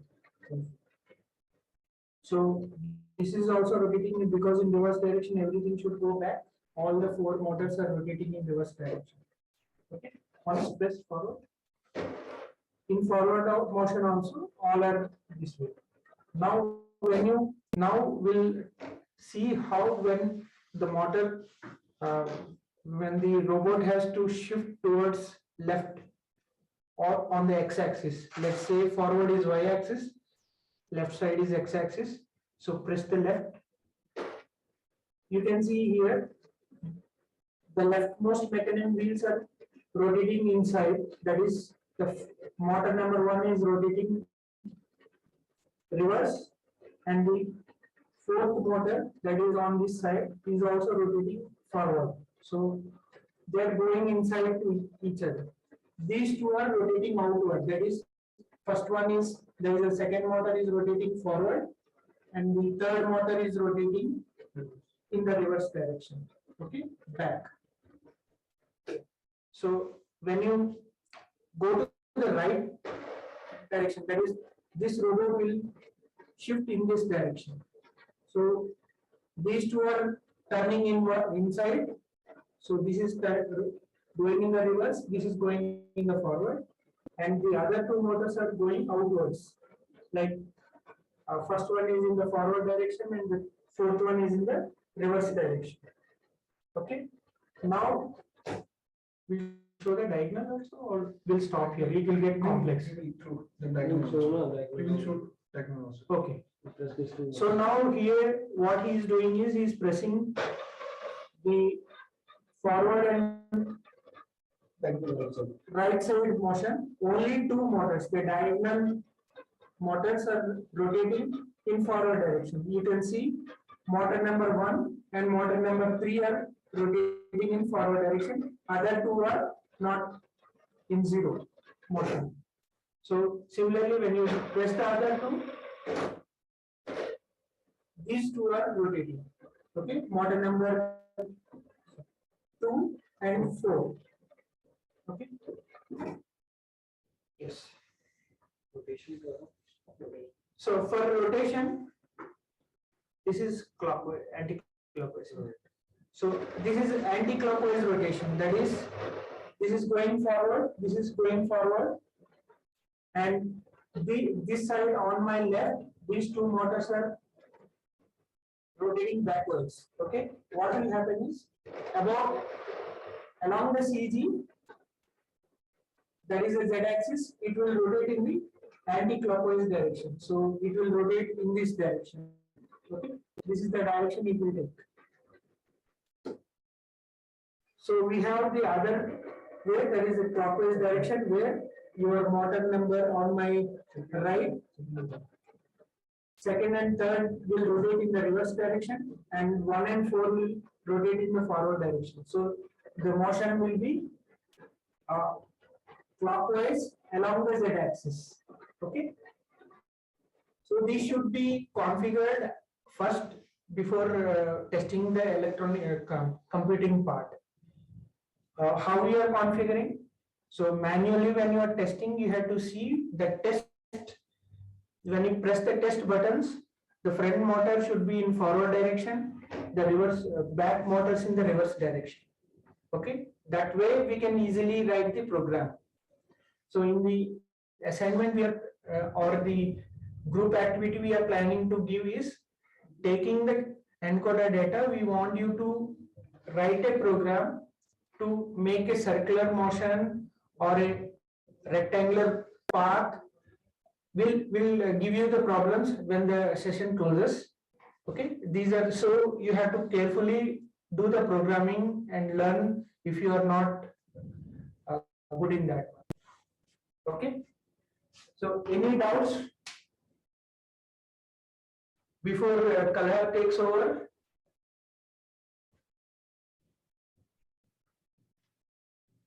Any doubts from the participant side? Hello?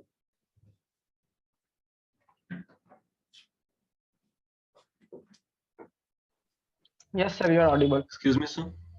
Yes. So I want to ask, like the controller you're using. So when you press the button, the speed is fixed, like the whole button is pressed, and you can't adjust the variable speed in that. No. Speed can't be variable. Because we are doing it on a, let's see, we mounted this on a table and we have space constraint to make it move in a lower pace.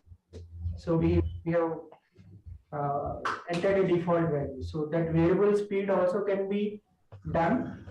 That also can be done manually by incrementing the, when you long press these buttons on the PS control, we can do that part also. That is also there. It's a part of that program. Venkat, sir. Yes. Okay, sir. Please show them the example of the joystick. It's already there. Yeah.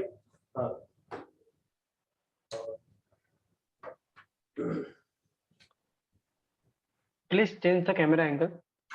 Yes, yes. Okay.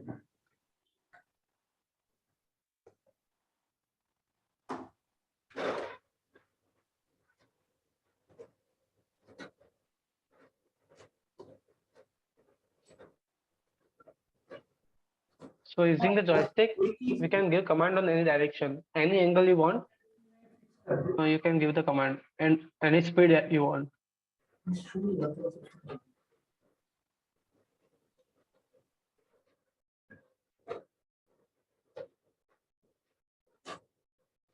Don't change the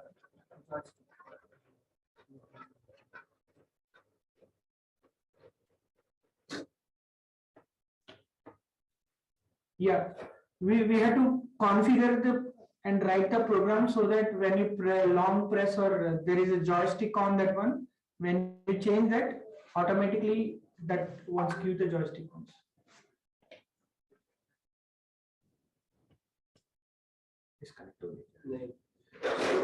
So here we have this one, we have configured onto this one. We can, when you press this one, the motor speed and everything can be controlled. So see, it is now rotating at a lower. This thing when a long press it is. You आप ये दिखा दो, दोनों एक ही साथ इधर. Yeah. So see, I'm now pressing. It is moving faster. I am slowly releasing it. It is slowing down. Okay. Okay, sir. But what if we want like a fixed speed, like we want the speed of a 5 km/h, and then we want to increase it to 7 and 10? So, is there like a controller type of programming you can do for that? Yeah, you can repro. You can make it programmable whatever you want. So you can even see when you press these buttons. You can, if you want to reprogram it, you can do it from here. Okay. So, like exact, I want to get an exact speed for the robot, like for the moving speed. Yes, So you can achieve it. what you do is that using the encoder data, okay, whatever encoder data is there, based on it is a feedback. So you have to make sure that whether it is achieving that particular speed or not, you have to increase the corresponding PWM, what is the duty cycle, and then you can achieve that speed if it is possible within the limits of the drive capability.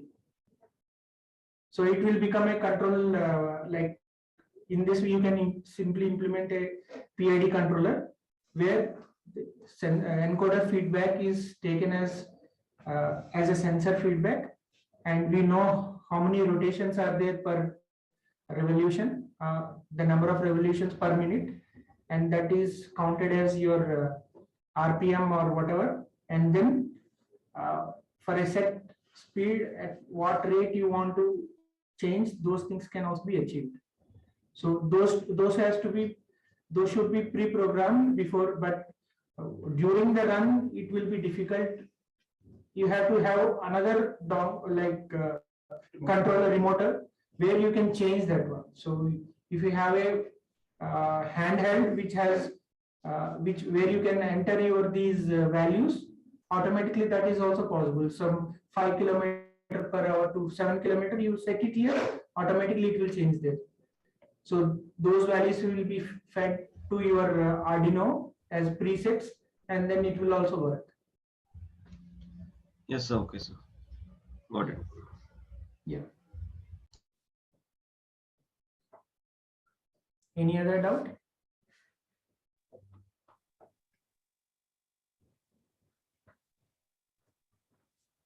But basically, when you are doing it on autonomous mode, such things are easier to implement. For example, if you are making this robot run on a ROS robot operating system, where this encoder information or other sensors are integrated into this one, you can implement them easily. Here you are using a simple bare metal controller, where once the program is preset, if you have to implement that one, you have to have a separate handheld unit so that you can enter them, and that will be transmitted to that either through Bluetooth or whatever RF configuration. It can be Wi-Fi also. Those changes can be done here, but the robot will be in halt. Whenever those changes to be like you want to increase the speed on the go, then you have to go to robot operating system kind of interfaces where these such things can take place easily. Yeah. Any further doubts? Or so it is already 4:22. Sir, one more doubt, sir. Yes. So like from the environment, we want to sense something in the sensors, and at the same time, we want to move the robot. So the coding can be, the programming can be done simultaneously, like the sensing and at the same time it's moving. Yeah, that's what I was in the morning also. I was, and even Professor Sunil was also explaining that if your complexity of programming or sensing and control to happen, you have to go with the latest multi-core. This Arduino which we have is just a bare metal semiconductor where you can hard program every time when you are specific program. But whenever Raspberry Pi kind, there is a Raspberry Pi here. So if you can show, so nothing. So in Raspberry Pi, what happens is that an operating system sits in there where multi-cores are there. So what happens is you can, like your laptop or desktop which has multi-core, you can do multi-core programming using the ROS as well as ROS Python scripts can run parallel. And whenever in this also it is possible, but you have to see the limitations, like interrupt based programming can also be done using some interrupts which are available. So otherwise it would be difficult if there are more complexities. So what kind of environmental sensors you want to implement? The camera and lidars, like. So camera means we recommend you go to Jetson Nano, because this does not have a GPU, and though it can do small low range video image processing, but high end video feeds, we suggest you go to Jetson Nano, which has GPU inbuilt in that. Yes, sir. Okay. Anything else? So can you tell the estimate price, like what is the estimate price for Jetson Nano 4 GB? roughly it will be from 9 as morning Professor Sunilja has given us. It will cost around between 9 to 12,000. Okay, sir. Yeah.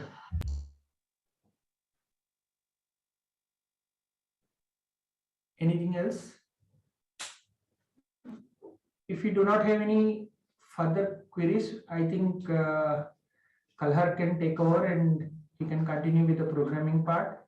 And meanwhile, before we close the sessions, we can share some video like programs they have to implement by tomorrow morning, and they can present them in the group presentations. They can discuss and present them. They work on the programs. Kalhar, are you Okay. ready? Sure, sir. Yeah. So, Kalhar, are we planning to show the encoder calibration? Sir, I'm planning to show them real-time programming. Okay.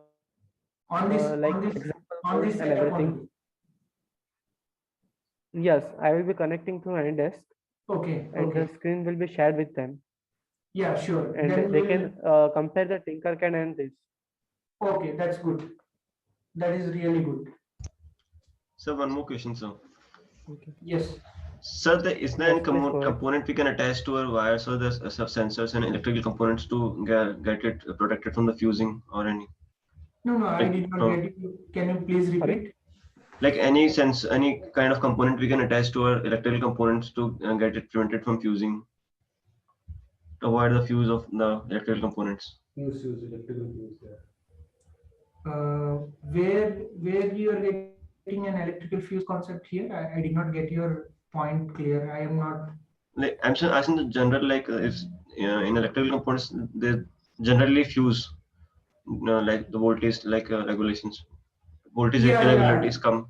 If you are over utilizing, or if you are over utilizing, for example, if you are connecting several peripherals to this one, which are drawing a lot of power, then this will automatically, there will be an inbuilt fuse on this one near the power regulator that will fire off, and it will disconnect from damaging the further circuit on this one. So then if you want to further use, you have to replace that fuse, which is hardwired onto this one. I cannot locate it right now, but I can leave it on the WhatsApp group. So is it also the same on the sensors? No, Like basically this is on the sensors Arduino. don't come with a fuse, but if you are building your own integrated like PCB, you can create that one. But generally sensors don't have that much fusing off or overload. They're most of the sensors we are using are low power only. Where is the question of getting extra overloaded or overpowered?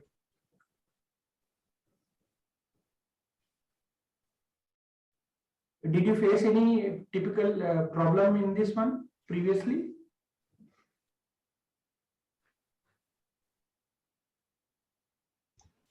So sometimes, like I've made some projects in the batteries.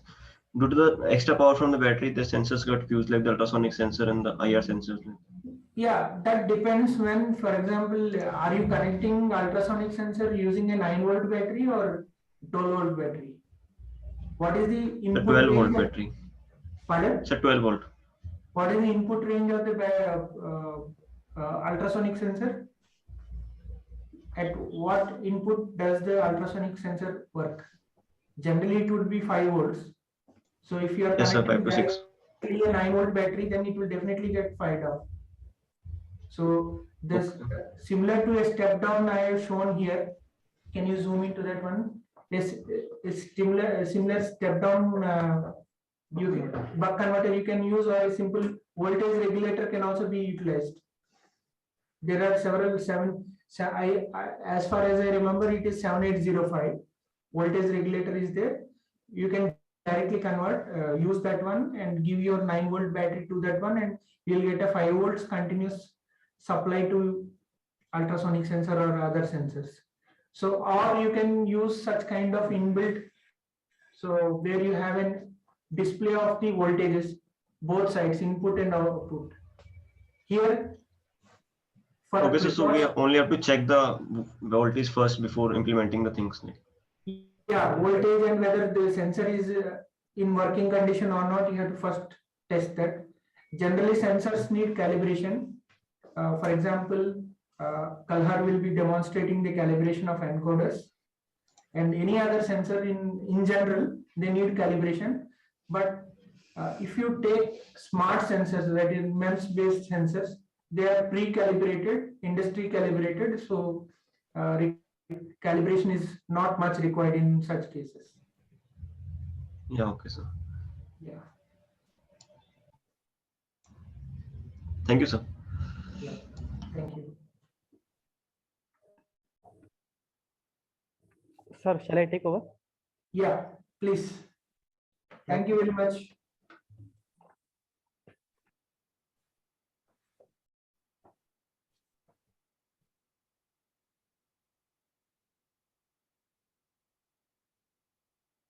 Okay. Is my screen visible?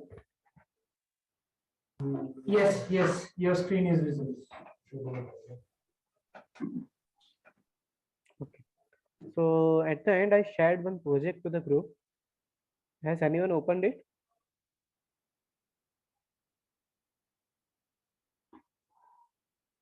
Hello. Yes, sir. Yes. Did anyone open it?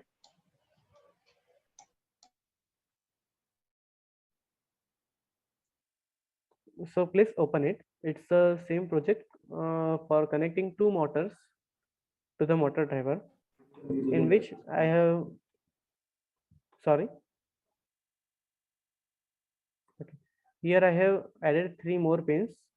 I'm using pin number 4 as a input 3, which is input 1 per second motor.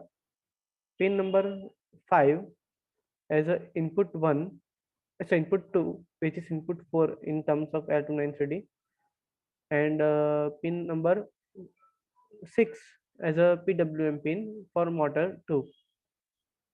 And the code is the same, but I'm creating one more object here of motor 2, M2, 6, 5, and 4. And just like that, I am able to use the another motor now. So please execute this one so that you can understand the importance of the class.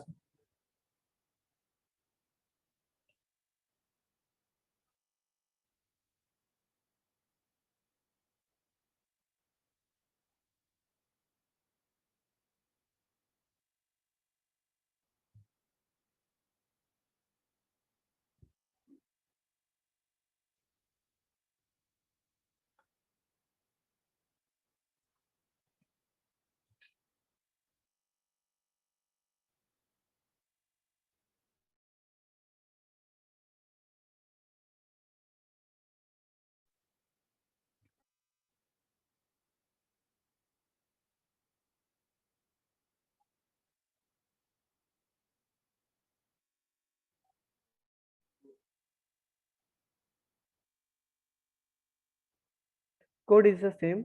I have added only two lines. One is M2 here and one here. Nothing else is changed.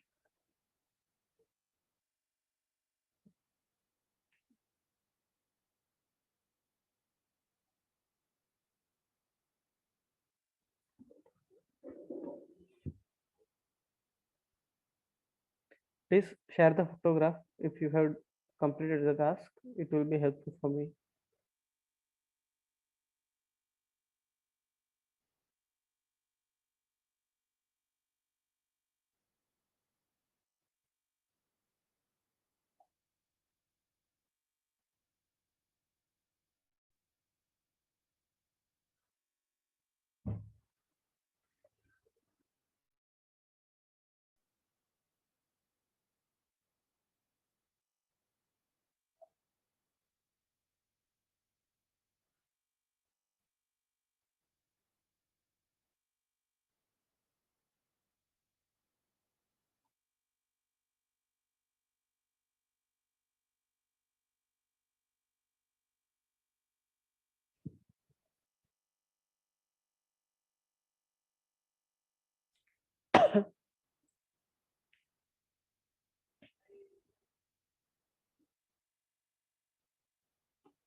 Please raise your hand if you completed the task.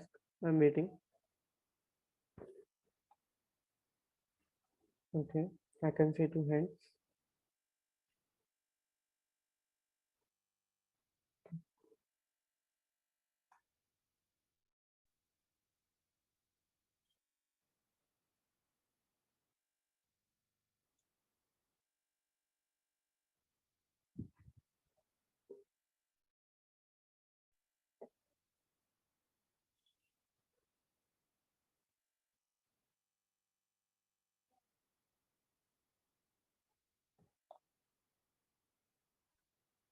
Okay, moving ahead.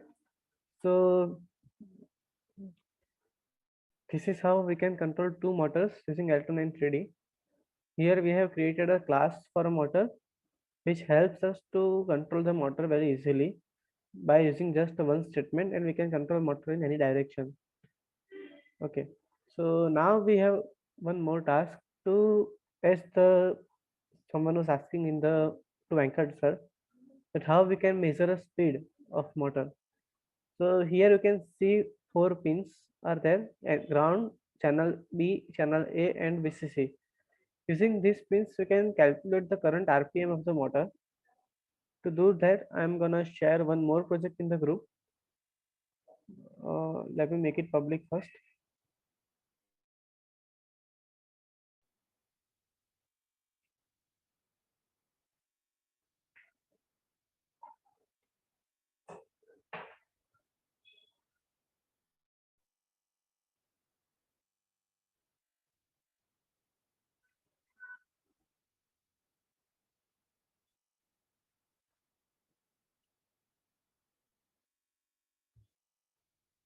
Okay.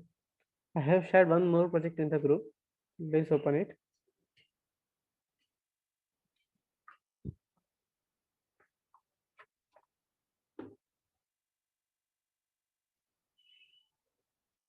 In this example, we have connected the ground of of encoder to the ground of Arduino, VCC of the encoder to the 5 volts, and channel A to the pin number 3 and channel B to the pin number 2.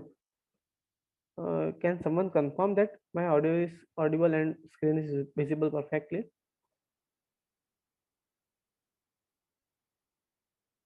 Yes, Hello. sir. Yes, sir. Okay, thank you. So here I have connected the VCC ground of encoder to the VCC ground of Arduino, and channel A to pin number 3 and channel B to pin number 2. In the code, this is the exactly same class motor. I have changed one thing. Excuse me, sir. In the previous example. Yes, please. Sir, the link you shared is not opening. Okay, It's showing let me check. forbidden. Message forbidden. Let me check once again.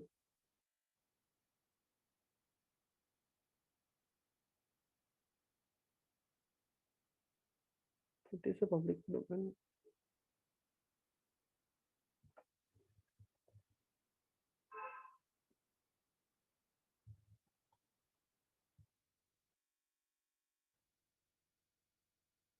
It is opening in my PC.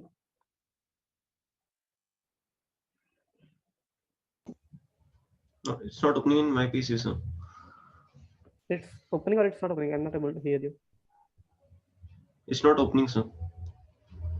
Let me share it once again, but I think it's exactly the same. I have shared one more link. Check it out.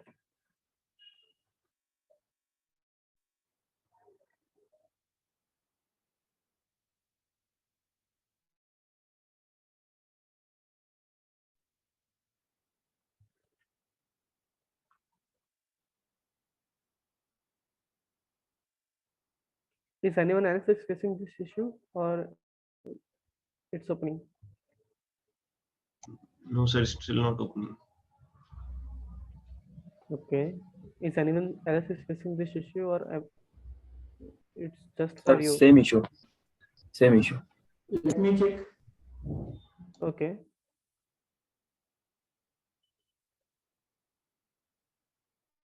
I am able to open this in a different browser.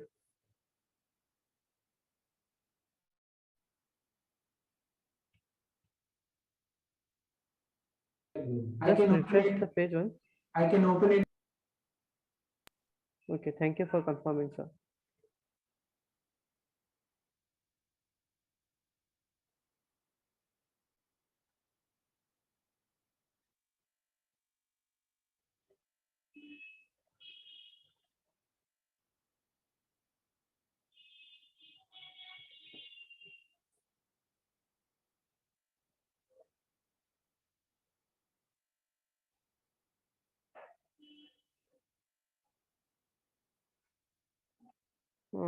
Is it opening? It's loading, so 1 second.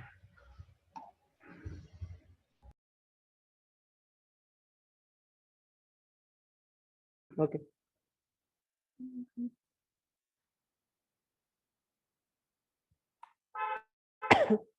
Kalhar, you continue with the. Meanwhile, if they have doubts, they will ask in between. Sure. Please focus on my screen. It may take a minute or two to update the database. So focus on my screen. Okay. So I have explained the connection part, VCC ground, channel A, channel B, channel A to pin number 3 and channel B to pin number 2.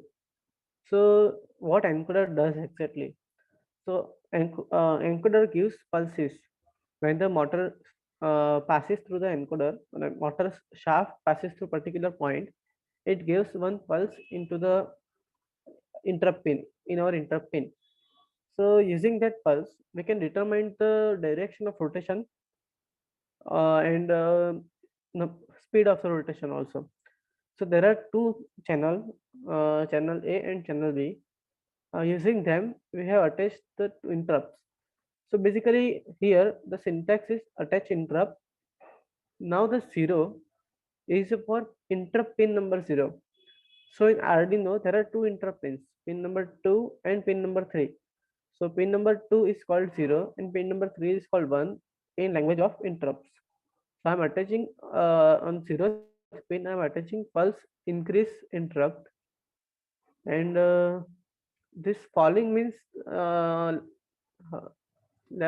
can I explain? Just a minute.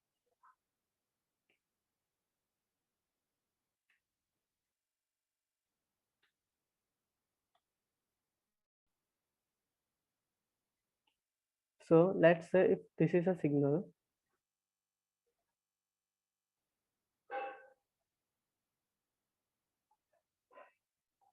so this edge here is a falling edge, this is a rising edge.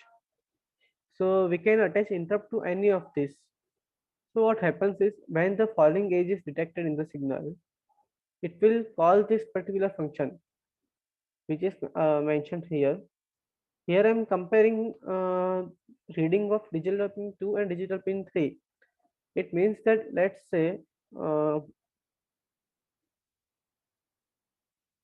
if this is the circular path and this is channel A and this is channel B, and let's say this is one stick. Okay, so what I do here is that if my stick is this works on magnets first of all. So this is a magnet, it's a magnet here, circular magnet is there on the encoder, and based on the magnet's north pole and south pole, the change in magnetic field is detected by the Hall sensors, which are these two. So what happens is when I'm getting the pulse on this pin, I have to check whether motor was moving in this direction or not. So if the motor is moving in this direction, what will happen is if I get a pulse on this pin, immediately on the next moment, I should receive the signal on this also, and vice versa. If I'm receiving pulse on the first pin here, so immediately on the next second, I should receive the pulse, not pulse, this should be high also. I mean, this should be near to magnetic field. So reading here should be high. So what I'm doing here is that if I receive a pulse on pin number 2, which here 0 is a pin number 2, digital pin 2. Then I'm going to the pulse increasing function and I'm comparing the readings of both the pins. So they both should be equal. Either they both should be high or either they both should be low. If it's any other than that, the signal is invalid. So here I'm increasing the pulse count, and if I'm getting the interrupt on the second pin and this condition is fulfilling, then I'm decreasing the pulse count such that I can get the number of pulses appeared on the encoder. So let me comment out this part and let us focus to the pulses only.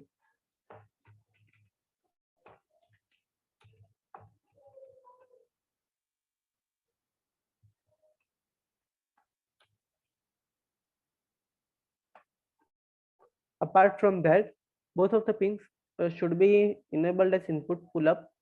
Input pull up is nothing, it's a resistor attached to the 5 volt, so that whenever the signal is floating, it will pull it up to the 5 volts.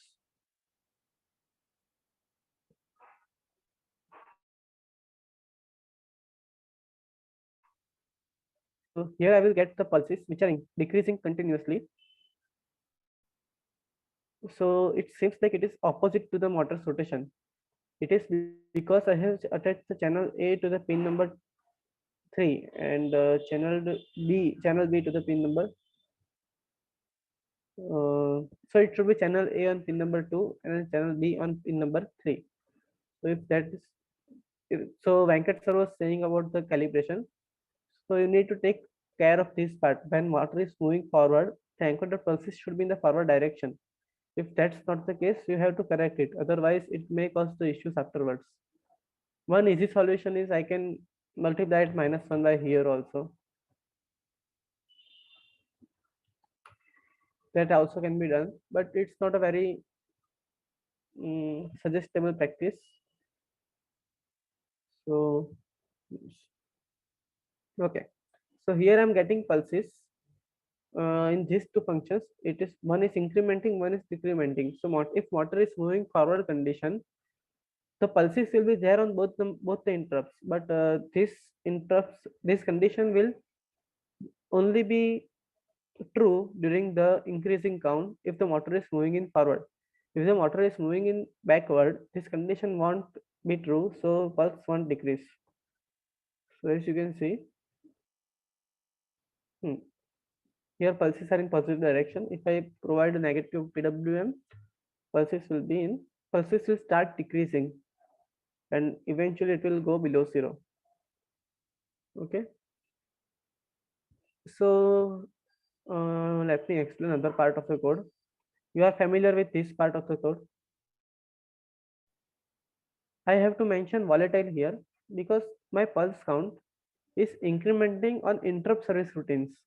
It means that my pulse count may change when the second time loop is executing. Loop is not aware of the changing of the pulse count.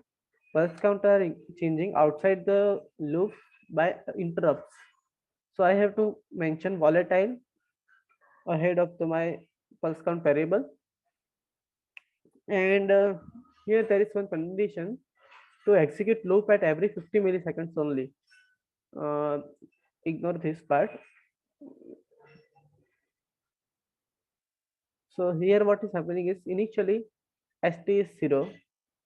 Millis is the function which returns the current milliseconds since the system has started. So if the previous current millisecond minus previous starting time is greater than 50 milliseconds, then only I'm executing this condition, and immediately after that I'm updating previous starting time to the current milliseconds. So it will be false for next 50 milliseconds. So if I switch it to 500, you will see that it will take up 0.5 seconds to print the value.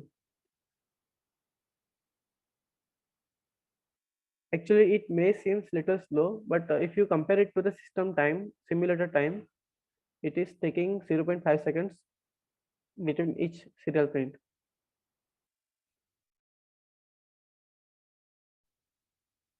Okay. So here I have switched it, I have kept it 50 intentionally. Now, if I'm getting 50 pulse in 50 milliseconds, I don't want total pulse count. What I want is I want pulse count in this particular time interval. And what I will do, I will reset pulse count to the 0 after each serial print. So here I will get the pulse count per 50 milliseconds. Now I know the time interval. I know the pulse count. Let's assume that if there is a 60 pulses per rotation, that encoder gives, if I'm rotating motor one rotation, the encoder gives 60 pulses. Then I can calculate the RPM of the motor. How? If I divide my pulse count by CPR, it will give me rotations. Now these rotations are done in 50 milliseconds. So if I wanted to if I want to get rotations per second, I have to multiply it by 20. And if I want rotations per minute, I have to multiply it by 60.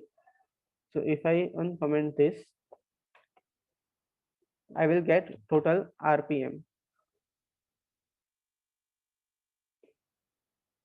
So as you can see, this value will be matching to the our output.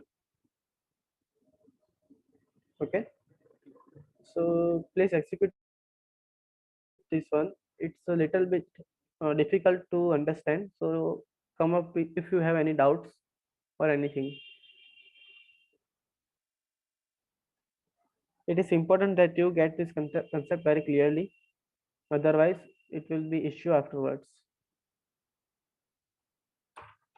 This logic here is the standard logic we applied in previous programs. It is just to change the PWM.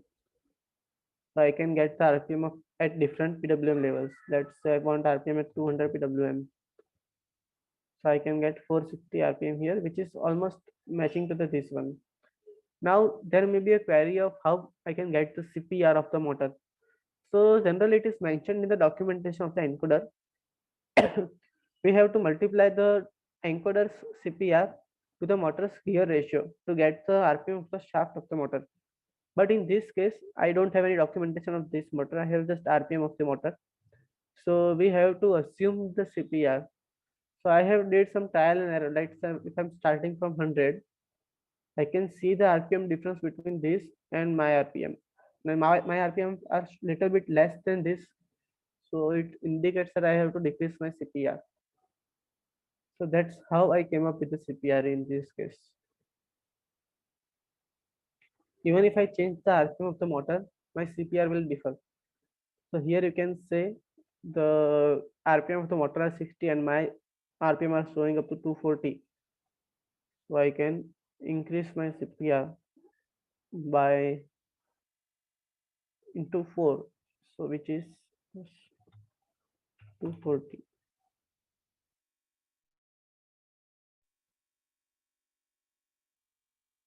So you can see my RPM is matching now again.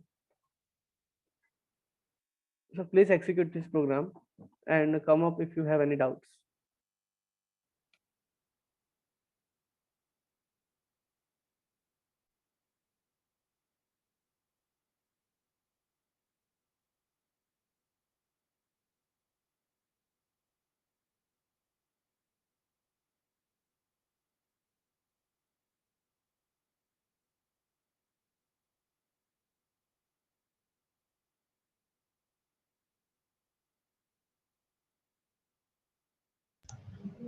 Can you explain the CPR concept once more?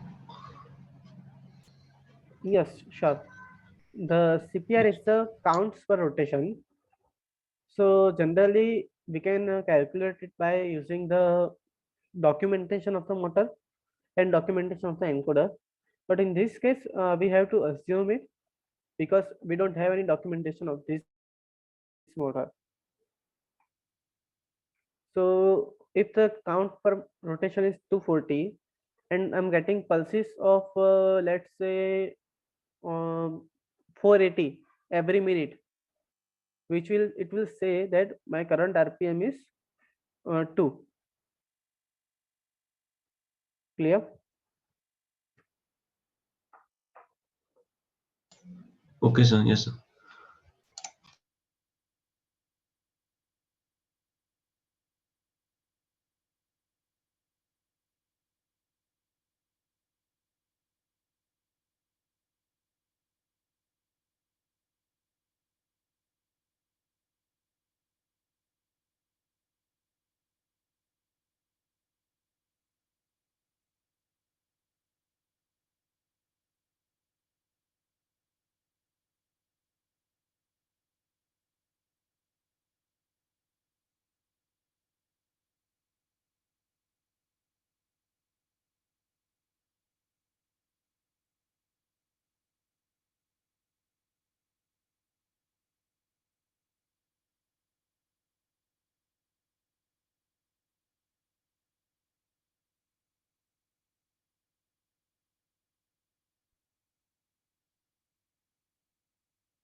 Please confirm if you get the output.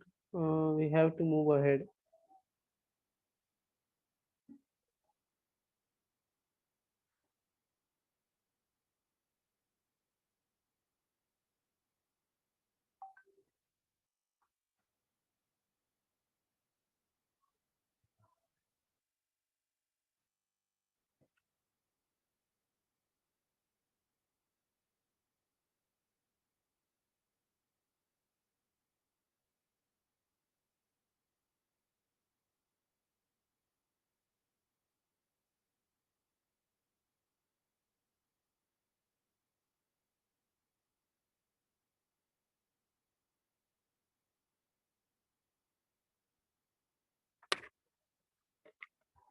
Yes, sir.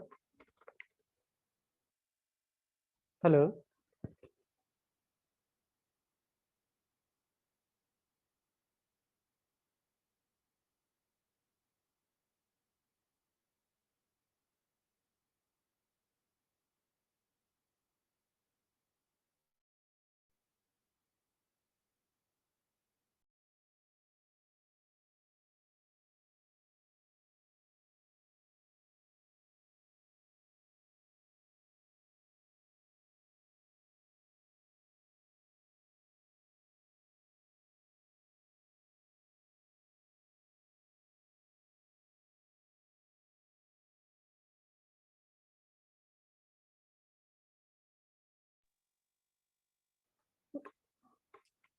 Anyone is having any doubt in this program? So can you explain that RPM calculation once more? Yes, sure. So let me just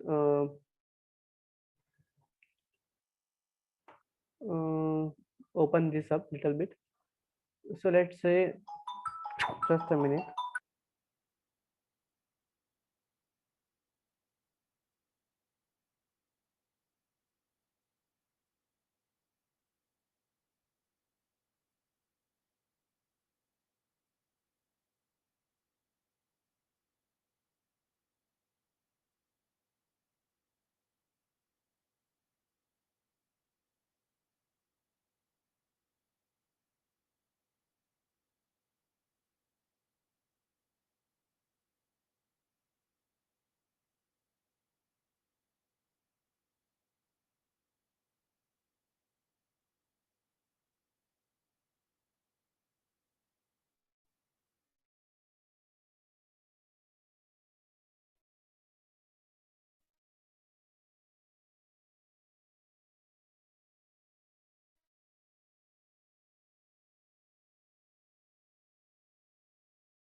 Hello.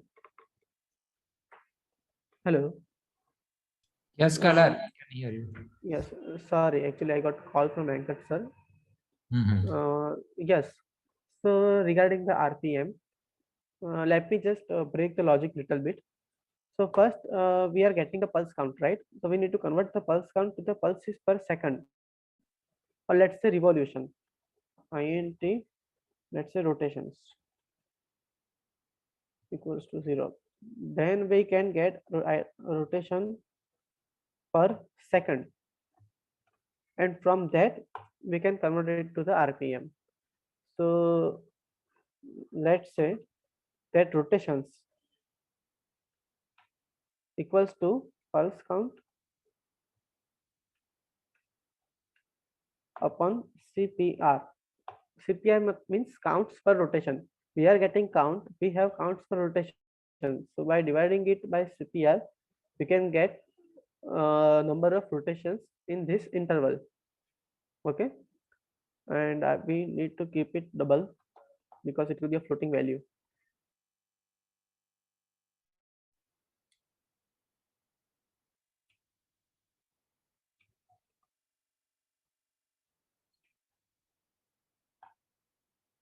So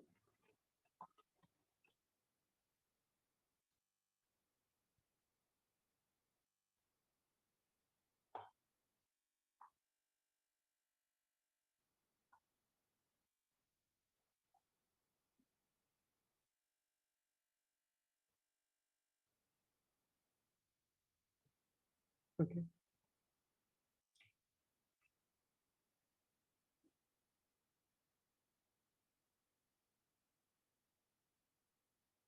So as you can see, it is showing 0.05 rotations in that interval.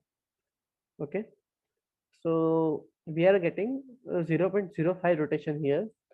Now we need to convert these rotations into rotations per second. Now the time interval is 50 milliseconds here. So we have to multiply rotations by 20 to get the rotations per second. So you can print that value now. Multiplying by 20 is because 50 milliseconds, we can, if we multiply it by 20, we get 1000 milliseconds, which is equivalent to 1 second.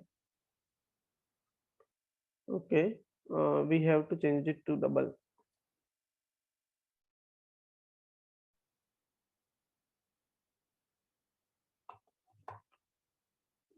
And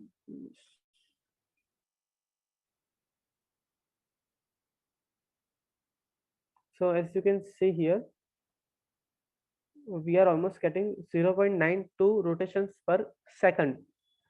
And now we have rotations per second, then our RPM will be rotations per second into 60. Because if we are rotating one rotation in a second, we will rotate 60 rotations in a minute. So that's how we were calculating RPM.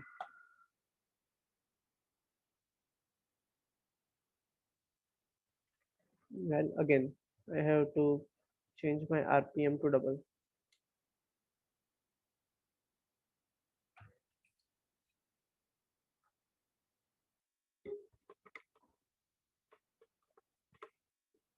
Okay, clear? Yes, sir. Okay. Anything else?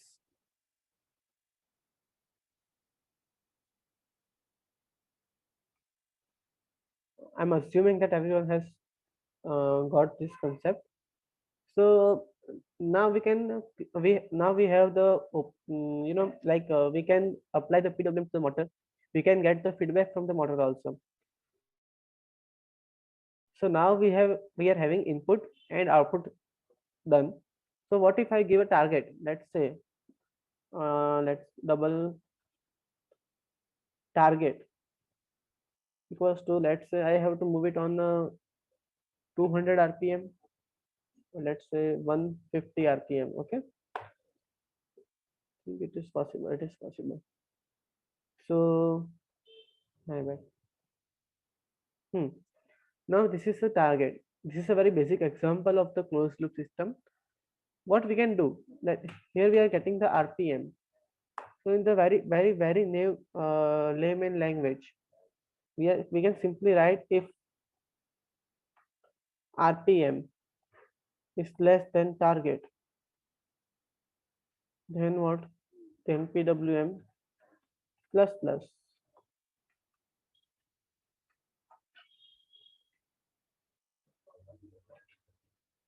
And exactly if RPM greater than target, then PWM minus minus.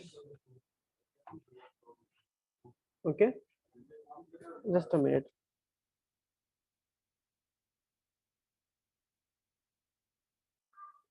Okay, and we can apply PWM over here also. So this is a very basic example of a closed loop system. Just to get you familiar with the concept.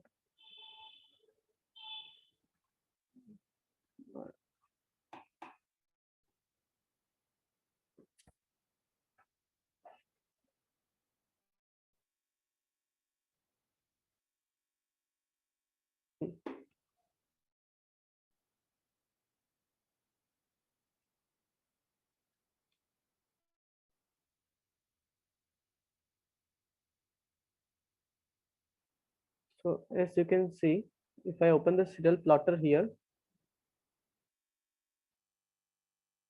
you will see that RPM are increasing continuously until it reaches to our desired value of 150.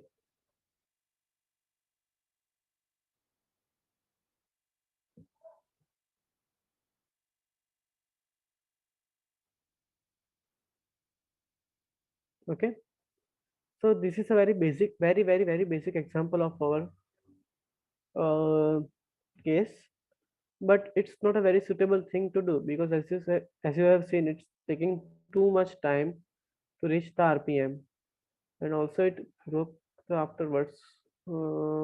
Yes, we have to add one more condition, that it should be if PWM is less than 255 and then, because if our PWM is increasing more than 255, then it will be causing a misbehavior, and here it's greater than minus 255, then only we have to negate it.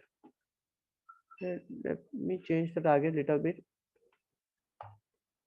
and as it's taking too long to reach the target, we can change it to, let's say, plus equals to 3 to make it little bit more responsive to the error. My bad.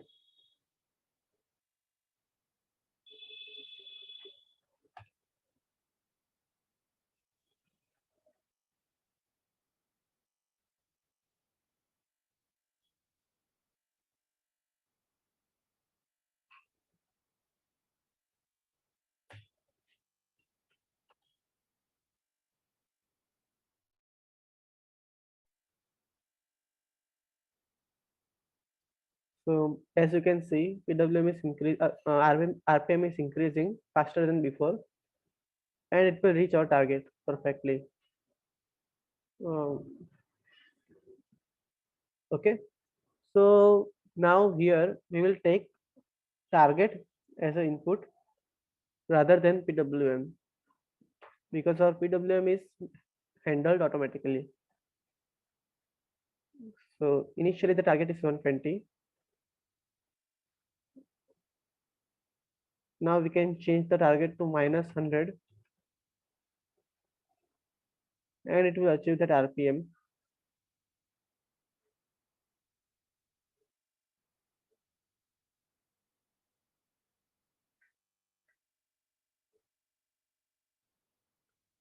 So this is the very basic example of it.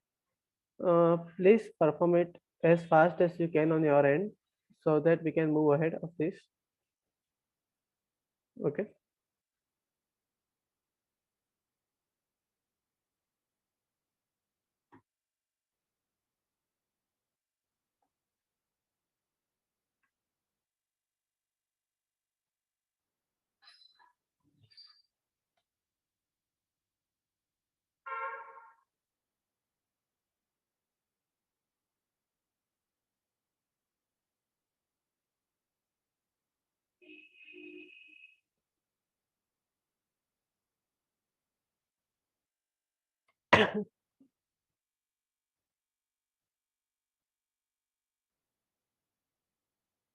Please ask me if you have any doubt in this example.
Please confirm if you have completed this assignment so that we can move ahead.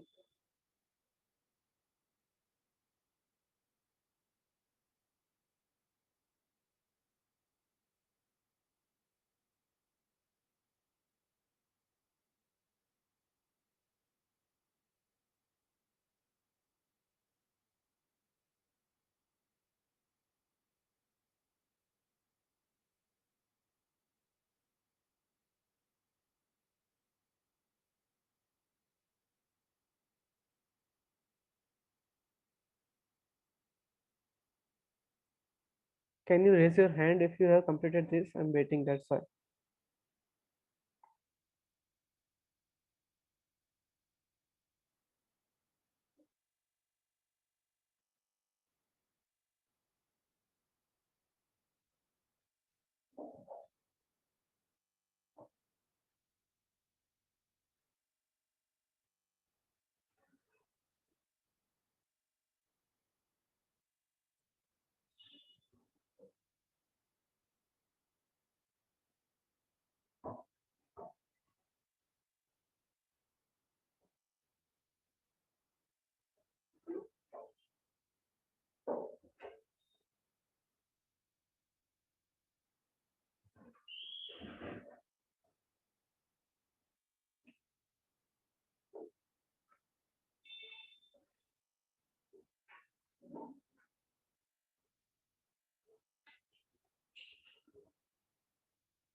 I am sharing the project link in the group so that we can move ahead.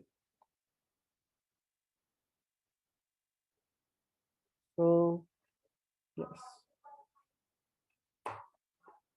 That was a very basic example of the closed loop system. Generally, we use the concept of PID, proportional integral derivative. So this is the one example of that.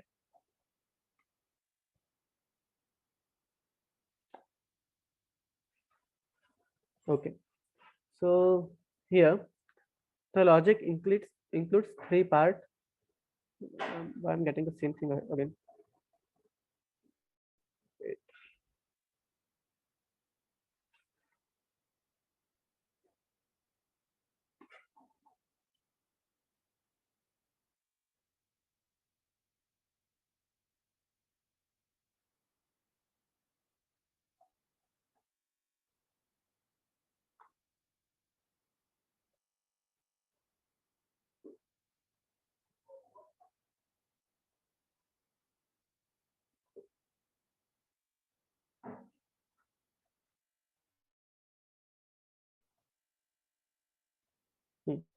So here the logic includes three parts of the PWM components. One is proportional, another is integral, and last one is derivative. All three of them are computed based on the target and the current RPM, and at the end we are getting the summation as the PWM. So if we go for the output first, you will see the how perfectly it gives the response. So let's say I want to go at RPM of 100. Okay, I think the CPR is incorrect. Yeah, correct.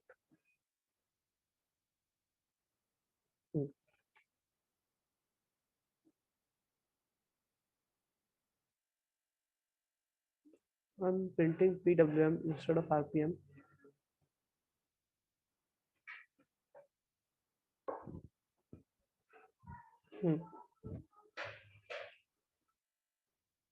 So here you can see that my RPM is changing so fast. Let's say I want to go at RPM of 300. So it's almost immediate rather than that incremental behavior. Let's say I want to go at minus 500.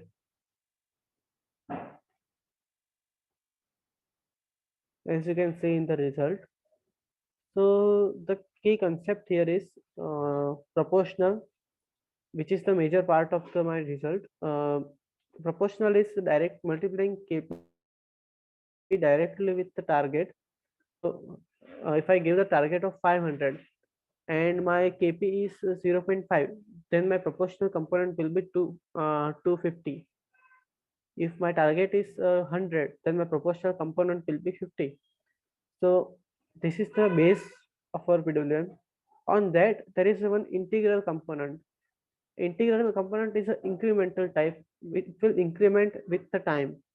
So if my target and RPM, let's say there is an offset of 10 RPM, then in this interval, my integral will be increased by it is 0.03.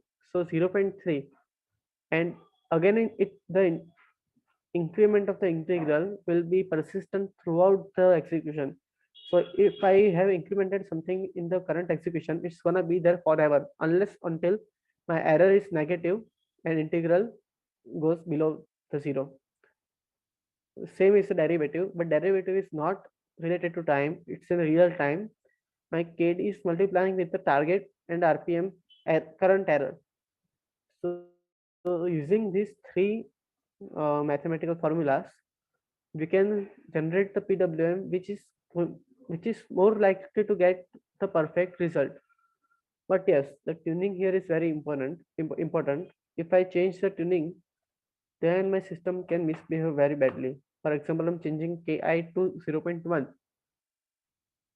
I'm just increasing it by 0.07, and you will notice that my system misbehaves too much. So I had to go on 100 RPM, and it's almost touched the 200 RPM. Let's see if I want to go on 500. So it's jumping too much rather than what it should. I cannot zoom in here.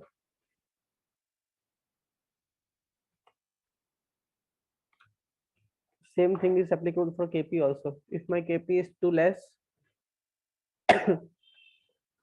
it's gonna be little very less responsive to the changes. So it will go again like step by step using the integral.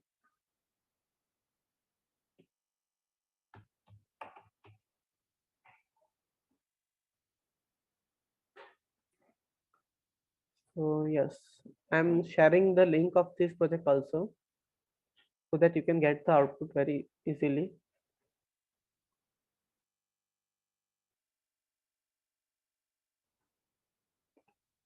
If you want, you can ask me any doubt if there are any. Please feel free to ask. I know this is too much to get in a one-day session, but if you have any doubts, please ask. I will answer them.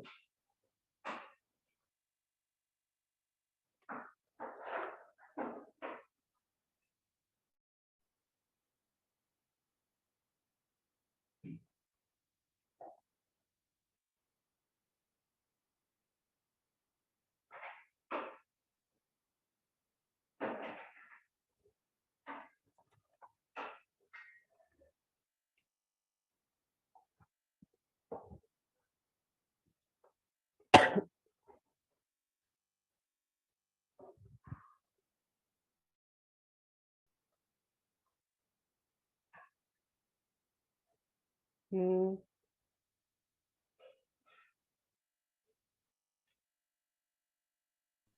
Hello, sir.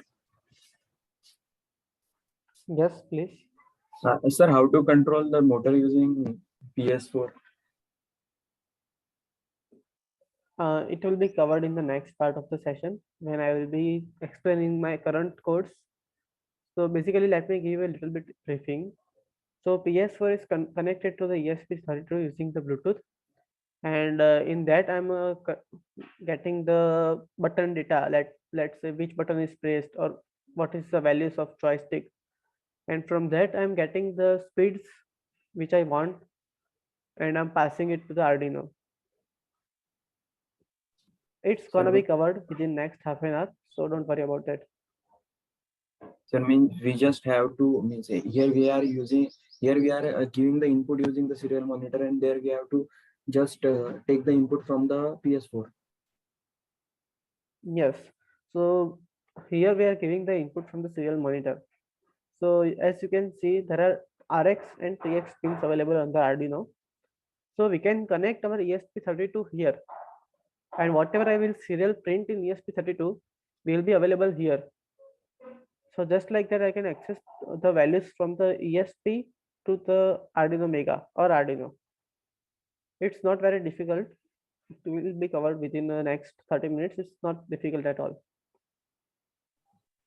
Yes, thank you. Yes. Anyone is having any doubt in this portion of the program? Let me share the program link, project link to everyone.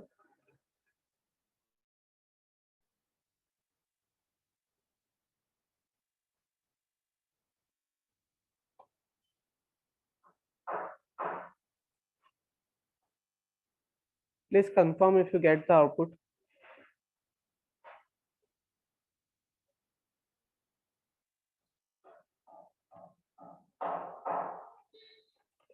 So yes, now we are able to control the RPM of the motor. So if we know the wheel diameter, in this case it is 100 mm in our robot. So by multiplying it to the RPM, like multiplying RPM to the circumference of the wheel, we can calculate the meter per second or kilometer per hour, whatever unit we want, based on this RPM. So if we control the RPM, we can control the overall speed of the robot also. This is the key part of closed loop control using the encoder. So please execute this part and we can move ahead.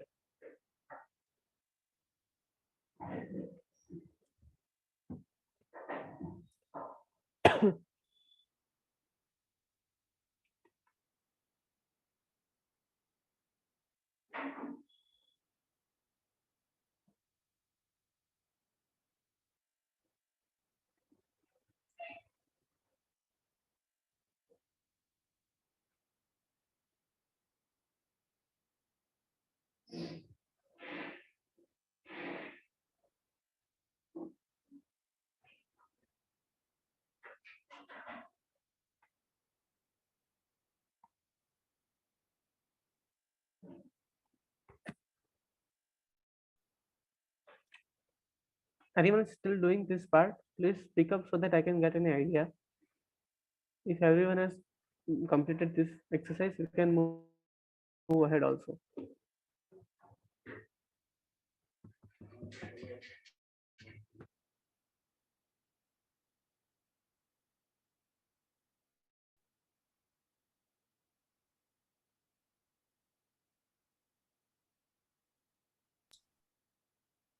So Dhananjay has put a question in the chat. If you are using Jetson Nano, then how can we configure our encoder, as this method explains us with Arduino? So I think there is nothing specific to the Arduino here except how you will be controlling the hardware part. So rest is the high level program and application part, which will be as it is applicable to Jetson Nano. So algorithm will remain same actually. That is not going to change. Even you have a flexibility, either you can implement C++ in the Jetson, that is also fine. And even if you want to write in Python, that will also work. So what I understand, only the way you are interfacing the IOs, that will be different. Those functions will be different, but rest of the program structure will be same. Is that right, Color? Yes, sir, totally right. Yeah. So in Jetson, you can the only difference is the IO, because you may have to use external attachments to access PWM, or you have to use different types of drivers to get the encoder and the PWM access. In my experience, I have used the Robocon driver, which has the capacity to include the encoder readings and speed using all of them using serial communication. So I'm just connecting my Jetson to the driver using USB cable, and using that I can control everything. So what's the name again? Can you repeat? Roboclaw. Okay. I think something like that I have seen here also. I'm not familiar with that, with what's available here, but something was there. Pola. Let me just. Yeah, so Pololu driver is compatible with Jetson actually. Yes. If you just search, yeah, this is Yes, it Pololu is simple available motor here controller. also. Yeah, so libraries are also there in the Jetson Nano for this. So I think those who are interested in Jetson Nano, they can look at the JetBot, JETBOT, JetBot. They build that JetBot with the Jetson Nano and this driver only.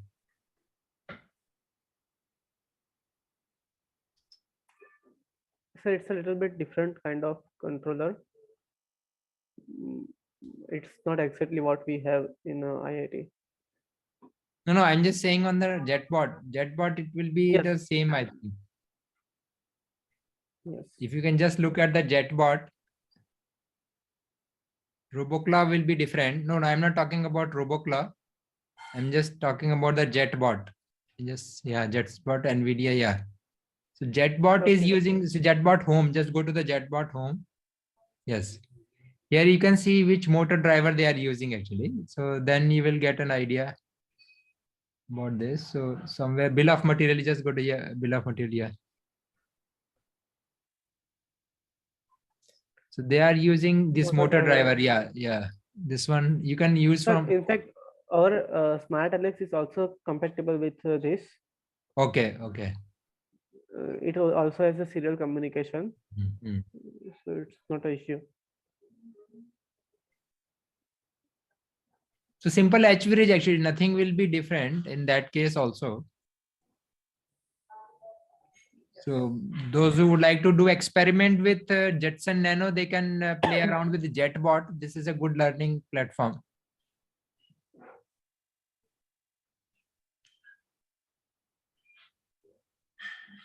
Sure.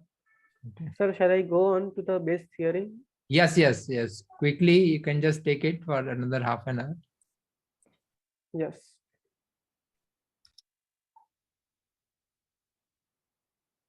Okay. So from here onwards, we are going to understand the math behind how the robot is able to maneuver in each and every angle, possible angle. So first of all, the key reason behind that is the Magnum wheel, which are specially designed wheel, and each roller is on a 45-degree. So what happens is when motor rotates, instead of creating a forward force, the motor is providing a force at a 45-degree angle. And the good thing about this is, along with the providing force of 45 angle, if we apply any other direction on the motor on the wheel, let's say if it was a standard wheel and we push it from this way, then it will skid. It won't move easily. But this wheel can move it easily because it has the roller on them. So two main reasons are there. One, the 45-degree force, and another, the rollers. Rollers enable it to maneuver without skidding. If let's consume that if this M1, this wheel is transporting force of M1, then there will be two components of it. In the x direction, the M1 cos theta, and in the y direction, M1 sin theta. In this case, both are the same, 45 degree, 45 degree. Okay.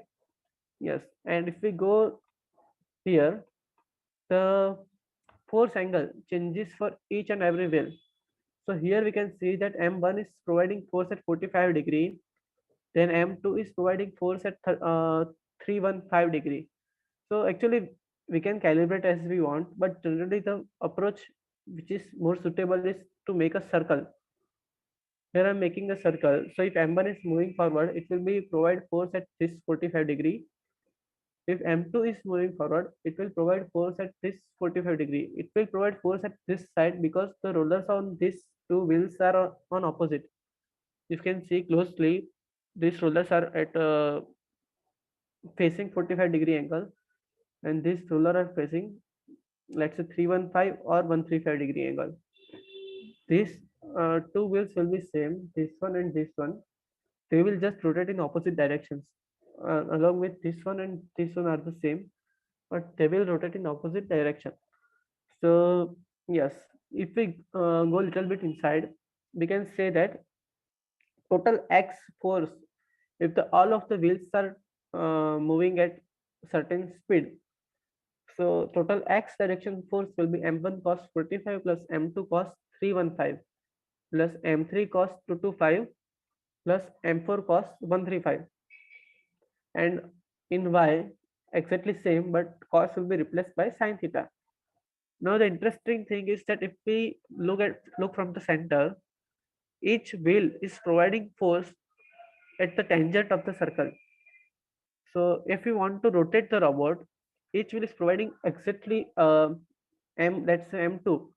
Then M2 is providing 100% force to rotate the robot.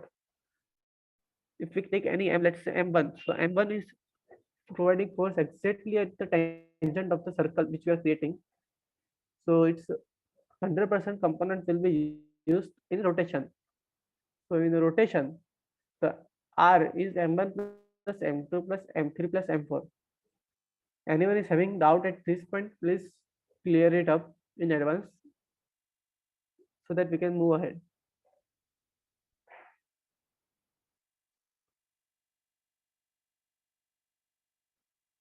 Hello. You can give positive feedback also that yes sir, I don't have any doubt.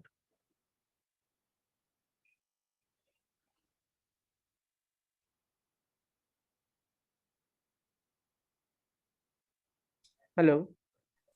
Yeah, color, it seems that they are not speaking anything, so you can go ahead. So it's a little bit difficult for me to just assume. Never mind. So can you explain what the R here is? Thank you so much. So R is a rotational component. Let's say if all of the wheels are moving at the certain speed, what will be the rotation of the robot? Let's say all of the wheels are moving at a speed of 100. So as you can see that each wheel is supporting the rotation of the robot. So we can add 100, 100, 100, 100. So total force in the rotation will be 400, which is M1 plus M2 plus M3 plus M4. Getting it or not?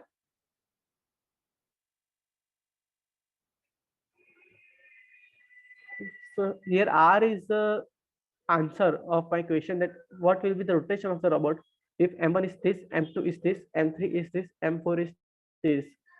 So let's say M1 is this side, assume M2 as a negative, M3 as a negative, and M4 as a positive if my robot is moving this side. So if I add all of them, my rotation will be 0, which indicates my robot won't be rotating at this current situation.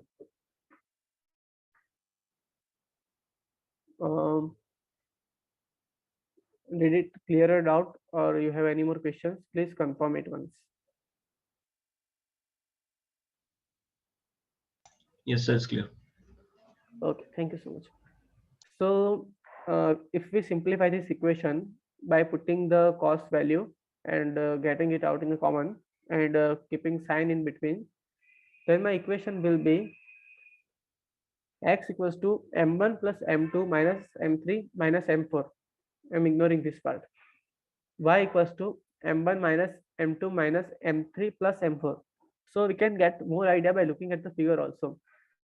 that x is pointing in first direction, first quadrant, right? The quadrant are like, let's say this is a positive 45 degree, so it's in the first quadrant. So in first quadrant, x and y both are positive. M2 is pointing in fourth quadrant. So in fourth quadrant, x is positive, y is negative. Also, we can say if I pull the robot from this angle, it will move in positive x direction, but negative y direction. So M2 is positive in x and negative in y. Same way in M3, if I pull M3 in this direction, it will move the robot in negative x and negative y direction. So M3 is negative in both of them. And in case of M4, if I pull M4 from here, it will move robot in positive y direction, but negative x direction. So M4 is positive for y and negative for x. In any case, if I pull these red strings, my robot will rotate perfectly on the positive direction. Here I'm considering clockwise rotation as a positive. So my robot will be rotating positive if I pull any of the red string. So my rotation is M1 plus M2 plus M3 plus M4. This part is clear, right?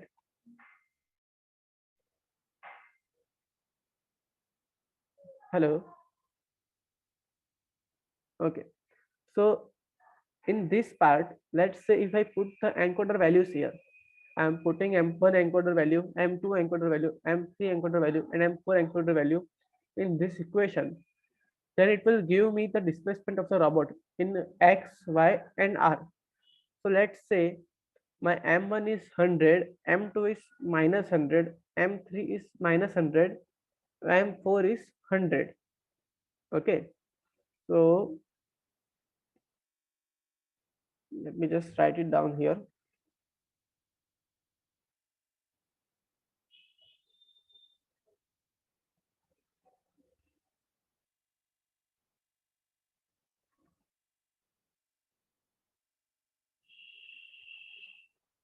M1 equals to 100, M2 equals to minus 100, M3 equals to minus 100, and M4 equals to 100. So here my answer will be X. What will be the X of this value for these values?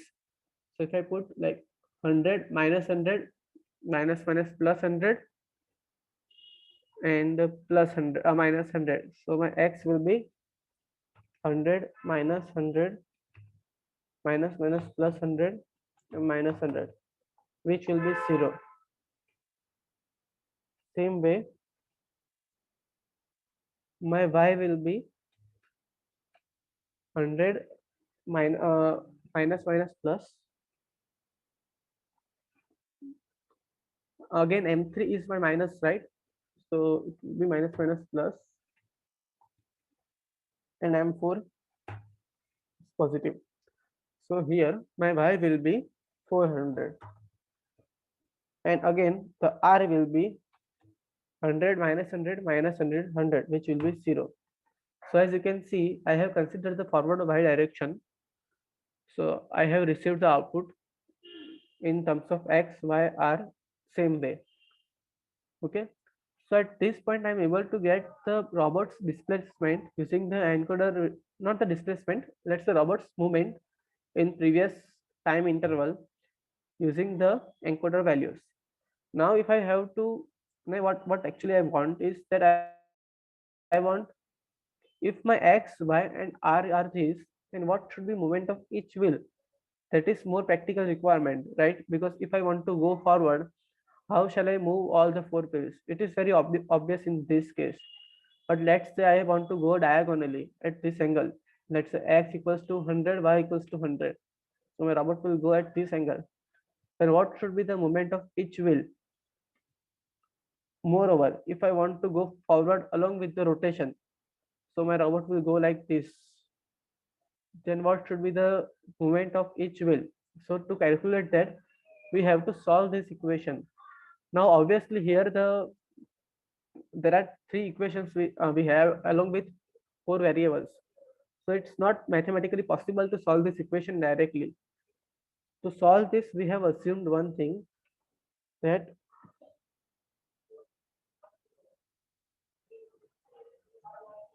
assumption is that diagonal wheels, if there is no rotation, just a minute.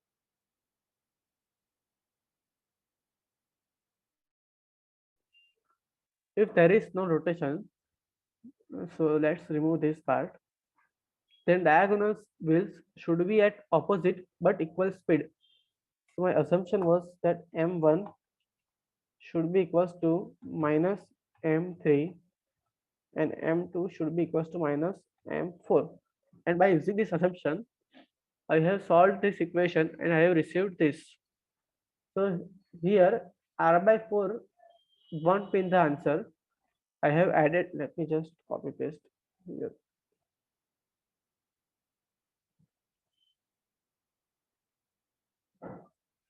Okay.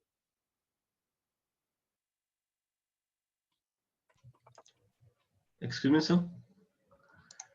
Yes, So can you please. share the like the details you have written here, so we can further Yes, I take will. reference from here? I will share it. Okay, sir. Okay. So here, if I solve this equation based on these values, I will get following output. So here what I'm getting is that based on x and y, each wheel's movement. So it's also based on my intuition that m1 is pointing in first direction, first quadrant, where x and y are positive. Then I'm getting x plus y. M3 is pointing in third quadrant, then minus x minus y. This cross verifies my answer. Now we have to add the rotational part. Now the rotational part was very simple. That if I want to rotate the robot at certain speed, I have to rotate each wheel at that speed. For example, if I want 100 Newton of force in rotation, then I have to provide 100 by 4 force in each wheel, because each wheel 100%, each wheel will support the rotation at full percentage. So rotation is very simple. I have added r by 4 in each of them. Okay. Deleting this part and giving it like this.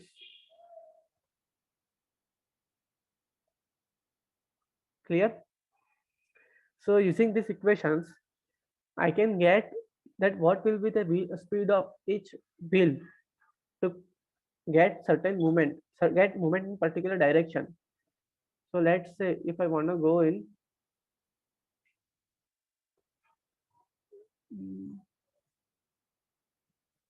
if I want to go in x equals to 100,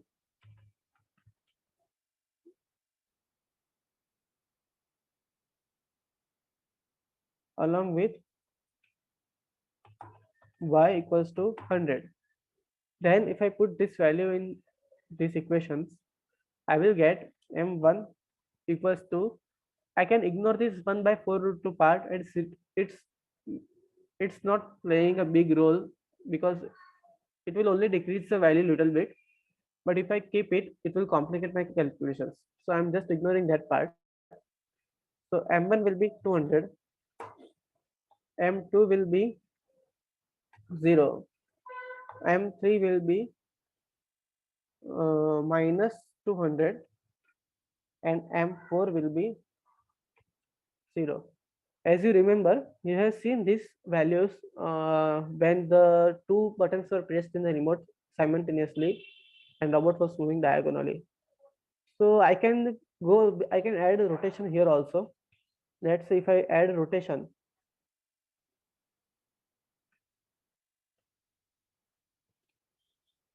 of let's say r equals to, let's say 300. So it will be automatically adding 75 in each wheel. So it is little bit difficult to visualize based on these values, but when you apply it practically, you can see the results. Venkat sir, are you there?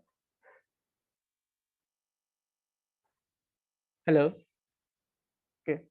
Actually, robots are not ready yet, so I was planning to show this practically. Okay, actually it will be 1 minus 125. Okay, at this point you have any queries, please ask. Hello.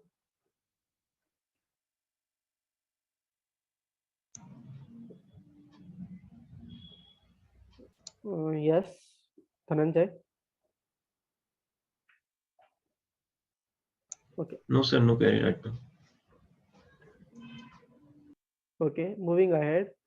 So at this point, I have the maths to get my output to the wheels and get the feedback from wheels. So now comes my closed loop part.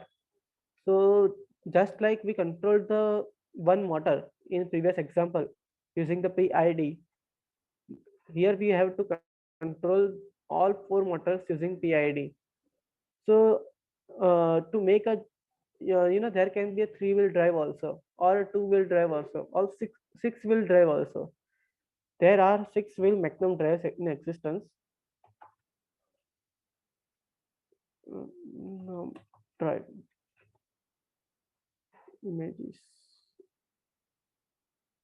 You can see this one also. It is a pretty much complex one. It has the 4 Magnum and 2 Omni wheels in it. So in such cases, it's very difficult to hard for each wheel. So in this case, we can also derive our theory as this will be powering at first quadrant. This is also powering at first quadrant. No, okay. This is powering at second quadrant. This is powering at first quadrant. This is powering at third quadrant. Wait. This is powering at fourth quadrant, and this one is powering at third quadrant. Along with these 2 omni wheels, which are just there, they are not delivering any power. But even if we want to add a motor over here, we can add it to our solution and get this and this. Here we are converting M1, M2, M3, M4 into X, Y, R, and here we are converting X, Y, R into M1, M2, M3, M4. These 2 steps are very crucial. If we derive these 2 steps, we can control any drive which is possible to control. So we cannot expect this differential drive to go in the X direction. But if there is a possibility, we can solve this and apply using these two similar equations. So yes, the closed loop system can be made out of this. So this is the robot. What happens here is that in this case I had 4 motors. I derived the equations for that I can convert X, Y, R into M1, M2, M3, M4 and supply to each motor. And here I can get M1, M2, M3, M4 from encoder. So can you zoom it a Convert it to little? the X, Y, R. Yes, sure. Okay. Let me hide format panel. So yes, let me repeat once again. So here what I'm providing as a feature is that this box is capable of following XYR and giving me a feedback of XYR. So let's say if I'm providing XYR, let's say 100, 0, 0, then it will convert it to the each motor speed. That speed will be applied to each motor. Each encoder will give me the readings accordingly, and I will convert it to the let's say XYR used by using our equations. So if I want to control a triangular wheel, a 3-wheel drive, then I have to change these equations only. This part of my program will be exactly same. There won't be any change because this part of program doesn't know about this. What it does is it only provides X, Y, R and gets the feedback in terms of X, Y, and R. So this I have to calculate, and this can be used whenever I want. So it's very simple. Now in this case, I will be getting a user input in terms of X, Y, and R, right? So if the user input is available, I will update the input. Now, just a minute.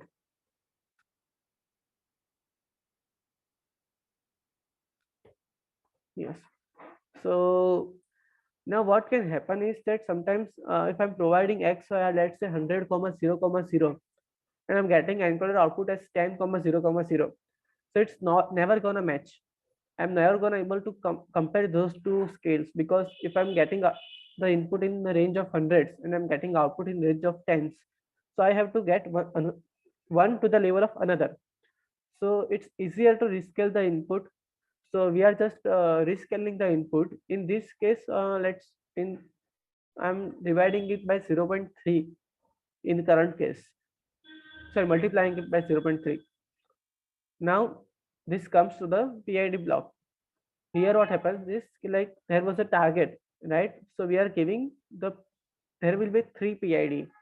One PID will be there for X, one PID will be there for Y, and one will be there for R.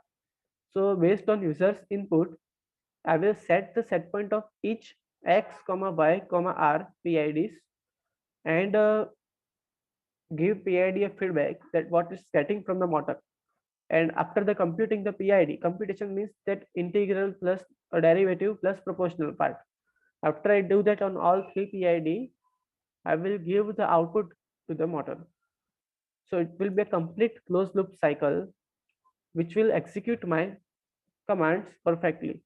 So if there is a feedback little bit less than what I'm providing, it will automatically increase the command in next iteration. Okay. Let me call the Sunil, Venkat sir, that robot is available. Yeah, it is available, Kalhar. Okay, thank you so much, sir. So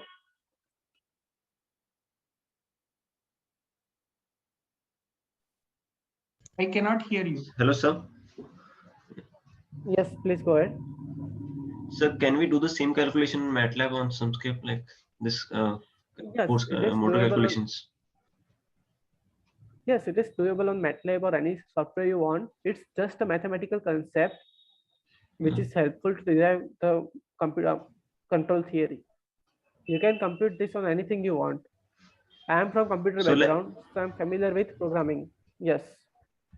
so can we use Please. we are using the CAD model, and we can apply the same formula in that model? Sunil sir, can Like, you help me with this? No, CAD model, how it is linked with this? How you are trying to do with CAD? like, sir, we are testing our simulation our drive train. So, like, we are checking which direction the robot will go. So we can apply this calculation in the Yes, MATLAB. yes. Or So what you can do in Simscape, you can model this exactly. So this will be working there. And with the Simscape multi-body, you will be able to see the motions also. Okay, sir. And if you need any more help on the MATLAB implementation, certainly tomorrow we have Maitri joining a program again. So she has already delivered one session on 9th. Now she will be explaining a few more concepts to be integrated with the ROS and MATLAB. So at that time also it can be discussed, but it can be very well done with the Simscape, and then so modeling part you can do with the Simscape, and then the rest of the algorithm what Color is explaining can be done in the Simulink itself, or you can write the MATLAB script also. Yeah. Okay. Thank you, sir. Thank you. Okay. Now, Venkat sir, please start the AnyDesk on that PC. Yeah, we are in configuring that system. Okay. Sunil sir, can I extend it for next 10 minutes if possible? Yeah, sure. Color, it was going very nice. In fact, you are explaining the concepts very deeply, and I think all the participants will be benefited with this session. It's a wonderful session, in fact. Thank you so much, sir. So continue, we can continue. There is no issue. I'm waiting for Venkat sir. Yeah. To So enable once we configure, then certainly we can do that. Okay. Let me explain the PS4 connection meanwhile. So for the PS4 connection, there is a library available which enables us to connect the PS4 to the ESP32. Okay.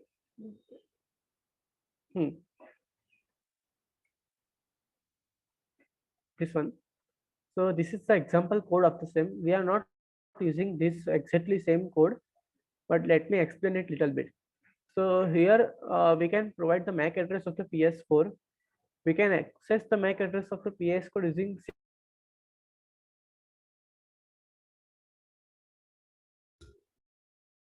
Color, your voice tool, is, which is we the missed your connected. voice last 30 seconds. If you can just repeat, yeah. Okay, let me repeat. So this is the example code of connecting PS4 to the ESP32. So we can get the MAC address of the PS4 using 6-axis parallel tool, which is available in Windows. And if we connect our PS4 remote to the system, we can get and update the address, MAC address of the PS4 remote. So once we get the MAC address of the PS4 remote, we can just start the remote and upload this code to ESP32, and it will automatically connect to the remote. We have to press the PS button once. So once it is connected, we can get all this data. So for example, here is the function which will tell me that right button is pressed or not. So if the right button is pressed, I'm printing the right button. So let's say if in joystick, yes, this is the left joystick. This one is the left joystick. So in joystick, we get two analog values. One is for X, one is for Y. So we can say like if left joystick is changed, then this is the value of the left joystick's X, and this is the value of left joystick's Y. Same way, the right joystick X and right joystick Y. There are so many other features you can use, like we can say the controller is charging, we can say the headphones are attached or not, we can say the microphone is attached or not. Even we can say the PS for battery level, and we can safely shut down our robot if the battery goes below 1. And one more feature is there also. So Color, this we can also library use is from where they will get this library to integrate into Arduino? It is for Arduino, they can, for Arduino Mega, this library is for ESP32. Okay, this If is they for want for ESP32. Arduino, But this yes, library also being added externally only, no? You have to download from yes, somewhere. you can just Google PS4 ESP32, and you will get the GitHub repository for the same. So it is exactly same library. All you have to do is download the zip and export it to the Color, you can paste this link also in the chat so people will get yes, access to sure, the I can do that. GitHub link. Yeah. Hmm. So from here you can get the library. After the downloading the zip file, you can import it from here into library, manage, add zip library. Okay, so from here you can include it. In my case, I have already done the procedure, so I'm not going to do it again. Yes. So Venkat, is the things ready there now? are multiple example. Yes, sir. Yes, sir. Okay, fine. Okay, just a minute, I will be switching. So there are multiple example codes available. Let's say receive data we have seen. There is one more called send data. So we can control the remote from our ESP32 also. Like we can change the RGB color. We can flash the blink rate, flash rate of the remote. We can also give vibration to the remote. So there are some features available for this purpose also, but we don't need this, so I'm just gonna use this and this. Venkat sir, I'm asking for any disconnection.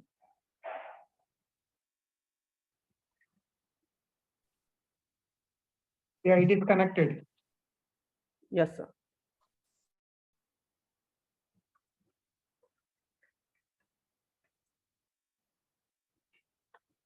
Okay. Venkat sir, can you confirm which controller is connected to the PC right now? We can connect the Arduino. Okay, sir, can you connect the PS4 first? Sorry, ESP32 to the Arduino. Yes. ESP32 Arduino is already connected. Sorry, ESP32 to the PC, PC using micro USB cable. Acha, acha. 1 minute, we are connecting. Okay.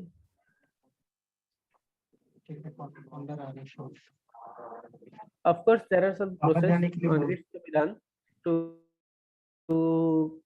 upload the code to the ESP32 in Arduino. I'll be sharing detailed tutorial for the same in the group, but you have to add this URL in the preference section of the Arduino IDE. I'm pasting the same and mentioning preference URL on top of that.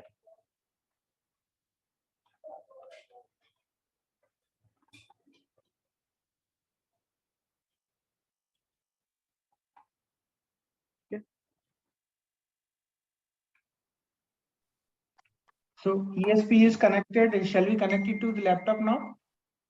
Yes, connect it to the laptop using micro USB cable. No problem. And here in the bots manager, after doing that procedure, you can search ESP32 and you will find one. But make sure you install 1.0.4 version. It's not visible right now because I have installed it already. But you have to install 1.0.4 version to get this library working. Otherwise, it misbehaves sometimes. Once you do this, in the tools, you can find the board ESP32 here, and the board which we are using and which we provided in the BOM is do it ESP32 dev kit v1. Okay, and ESP32 is connected now. So I'm just going, this is our current code. Here what we are doing is that if the, yes, so if the right button is pressed, the X is 100. If the Y button, down button is pressed, the Y is minus 100. If the up is pressed, Y is 100. If the left is pressed, Y is minus 100. For diagonal, we are providing X, Y positive. We are configuring value according to the button. For example, for the up left, the X will be negative and Y will be positive. In case of joystick, we are just providing, these are the L2 and R2 sticks, which are the rotational sticks available on the top of on the shoulder of the remote. We are using those to rotate the robot. So if the left one is pressed, we are providing negative R, and if the right one is pressed, we are providing positive R. So here is the joystick. So if the joystick, what happens in the joystick, if we leave the joystick, it will give 1 or 2 X or Y randomly. It doesn't always come back to 0. So this is the buffer we are using to avoid that case. Only if the value is greater than 10, we are changing X to the X we get from the joystick, and changing Y to the Y we get from the joystick.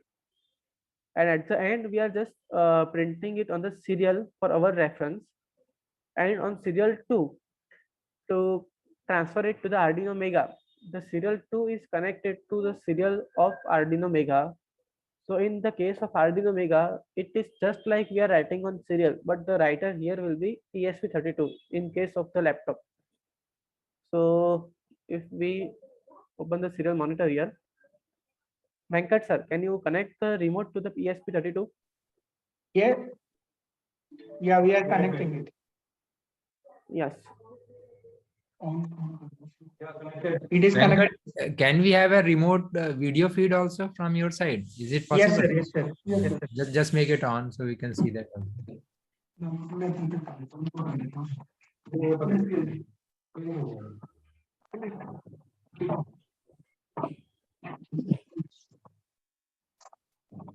Yes, good. Now we can see that. You can just show what you are doing. Yes. So sir, if we first press the up button, so if we will press the up button, here we are dividing the value by 2, and already the value is limited to 100. So actually it's the 1/4 value, as I mentioned yesterday. We are getting 50 value in the positive y direction. Sir, press the negative the downward button. So in that case, we are getting the -50 here. So same way for left and right button. If we press the left button, we will get -x, and if we press the right button, we will get +x. Now there are two rotational sticks on the shoulder of the remote. So press the left L2 and vary it little bit. Sir, press L2. Para sir. Yes. So this is the analog stick available on the shoulder of the remote. So we can give any value from 0 to 62 in the anti-clockwise rotation. Sir, change it a little bit. As you can see, you can change it in between. So same way for R2, sir, press the R2. Yes, so here we will get positive rotation, which is clockwise rotation. So now we can combine all of them. So sir, using the joystick, you can give custom commands. Paras sir, please use the joystick. Yes. So joystick may give any possible combination of X and Y, and we can combine it with the rotation component also. So sir, we use the joystick with rotation. So here you can provide all three of them at once. Using our computation theory, robot will execute it perfectly. So anyone is having any doubt at this point in the PS4 connection part?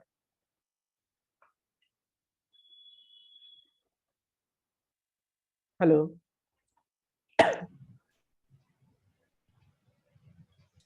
Yes, Dhananjay. But can you say zoom it a little, sir? It's like font size I is doubt small. I can do that. I'm not sure I will be able to do that. Just a minute. I have to change the system settings for that.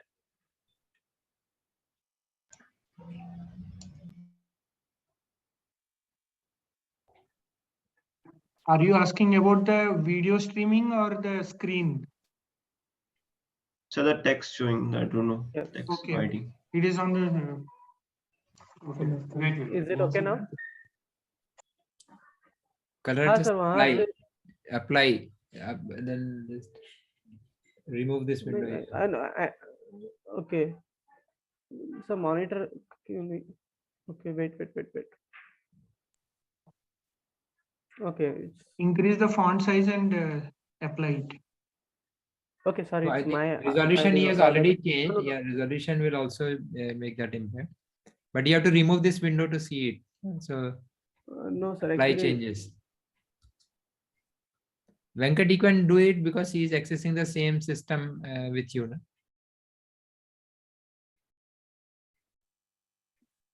No, sir, give me a minute.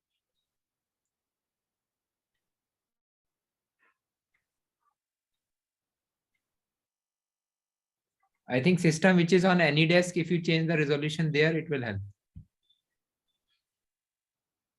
So I guess you can change the font from the, I don't know, this, you can press control and like move the scroll wheel.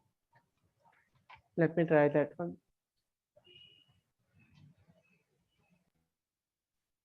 First remove this, I think this display window. No? Actually, sir, it's my PC. It's not his PC. I'm okay. Stuck with the improper display resolution.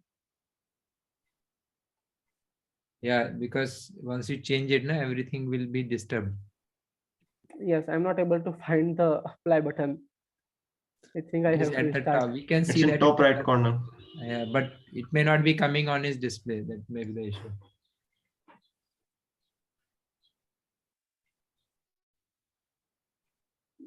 Just use tab. Just use tab. Okay. Place tab once again. So when it comes to apply, we can at least let you know. Apply tab. Is it that? No, it is not changing.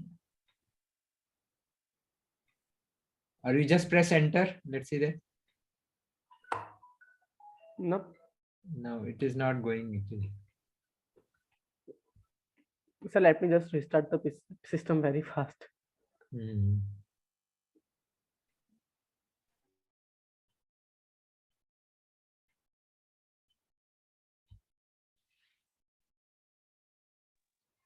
Sir, meanwhile, I'm connected from my mobile, so I can continue that.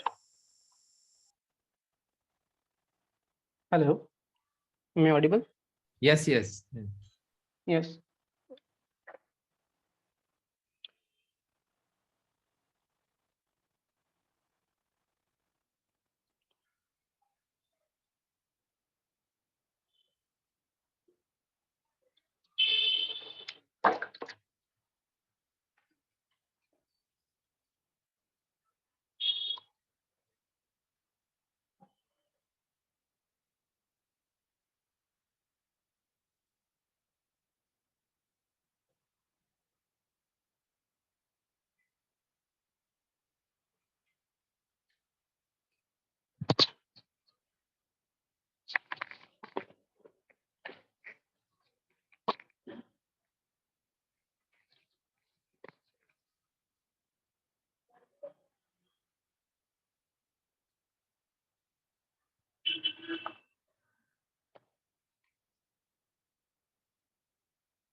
Hello, hello, hello, Yes, Color, we can hear you. hello, Yes, hello, we can hear you. hello. We are hearing you. Kala, we can hear you, Kala. He left.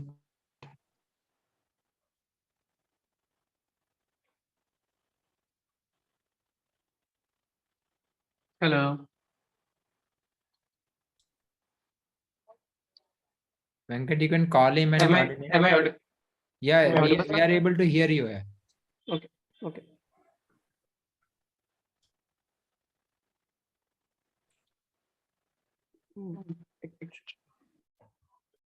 Hello. Yes. Sir, can you hear me? Yes, yes, yes. Okay. Sorry for the disturbance. Next up one. Share. And desk. Okay. Yes. Okay. Done. This is better, yeah. Sure. So where was I? Yes. So this is X, Y, and R. So we can apply any combination of X, Y, and R using this combination. Anyone is having doubt at this point? Hello. No, sir. No, sir. No, sir. Okay. Venkat sir, is your screen is shared or is it my screen shared? We can see the Arduino screen actually. Okay. Okay. So I'm not sure. Are you accessing through any desk or? Yes, I am accessing. Okay. Okay. So let me just sir, how much time do we have? No, you let me know. No issue. We are not having any constraint. If anything is coming good, no issue. Sure. So just okay. Let me just go ahead with the base code. So this is our base code, and just like we built our libraries, I have libraries for everything. So there is a library for encoder in which I'm attaching 2 pins of encoder.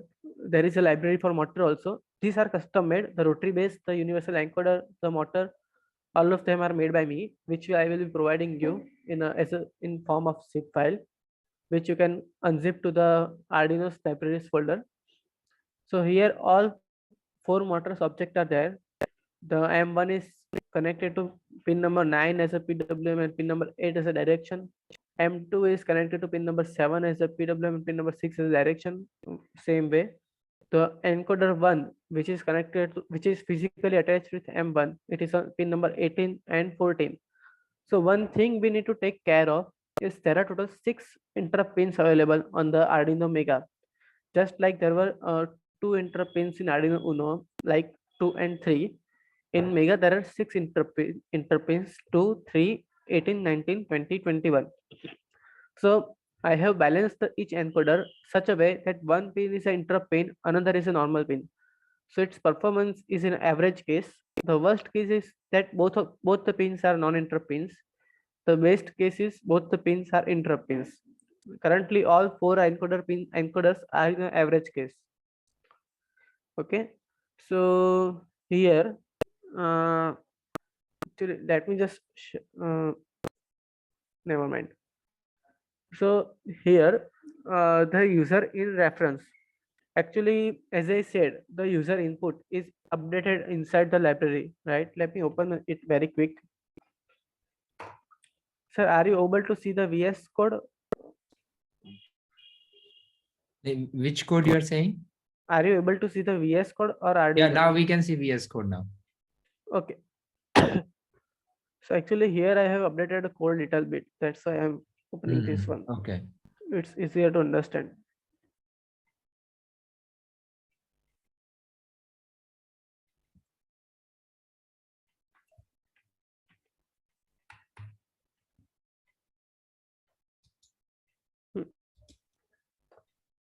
File open recent base. So here you can comment this false and this. So here you can see that all 4 encoder objects are there. Pins can be differ as it's my personal laptop, not one which we have uploaded in the robot. Here all 4 are motor objects. Now the interesting thing is that there is a one direction user input.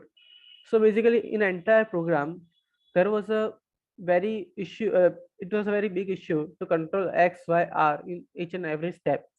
So I made my entire data type, which is direction, and direction is the class which has the X, Y, and R inbuilt, and it supports methods like input, taking an input from serial, or summation of 2 direction objects, subtraction of 2 direction objects.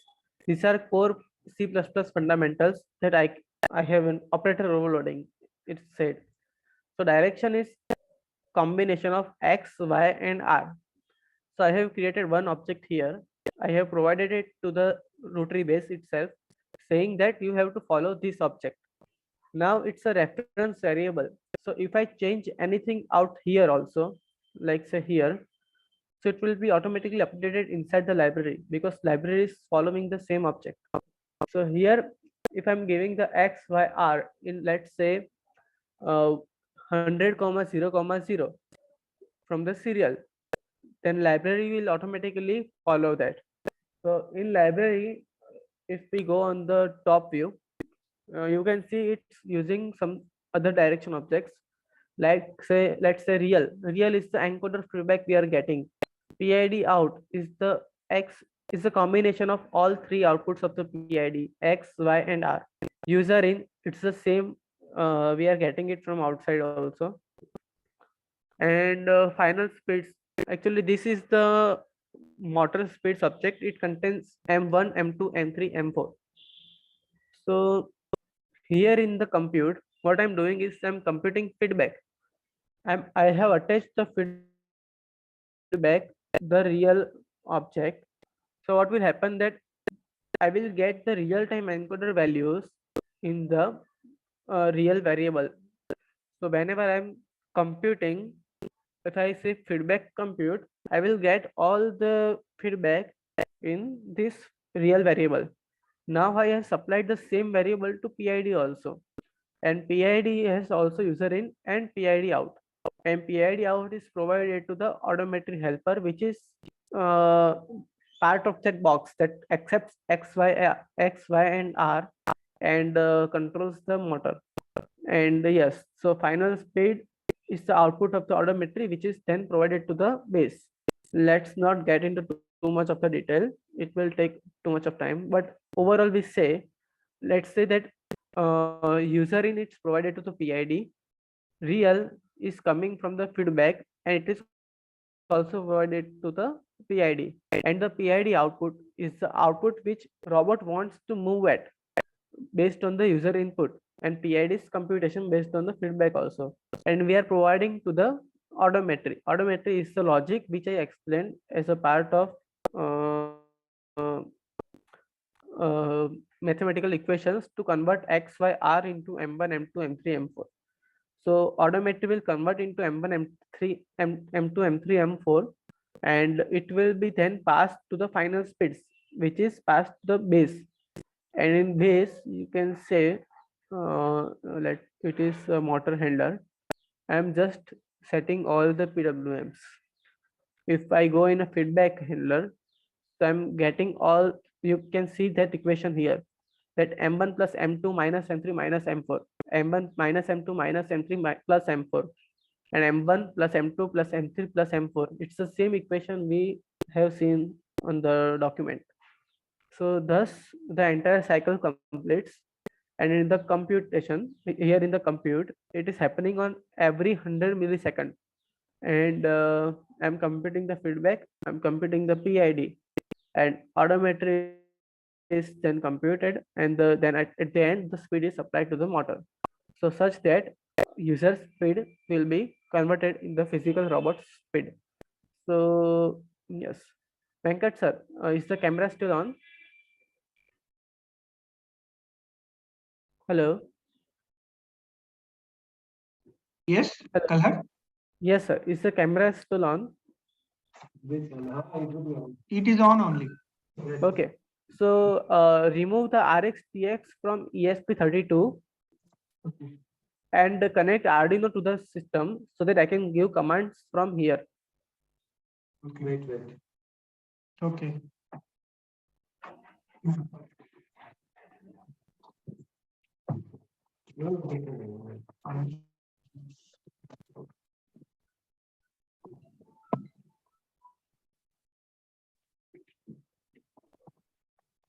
दोनों है ना? दोनों के साथ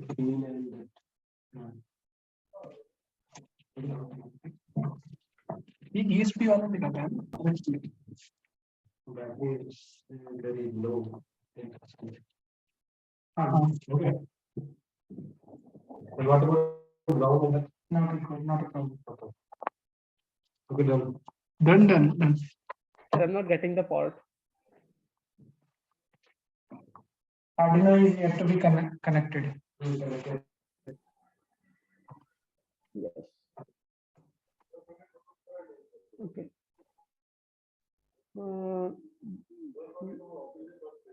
So I'm printing something inside the library. I'm not sure actually what it was, but let's go ahead with it. Sir, is the battery on? Yeah, one minute. Okay. It is on now. Okay, and please make sure that robot is visible in the camera frame.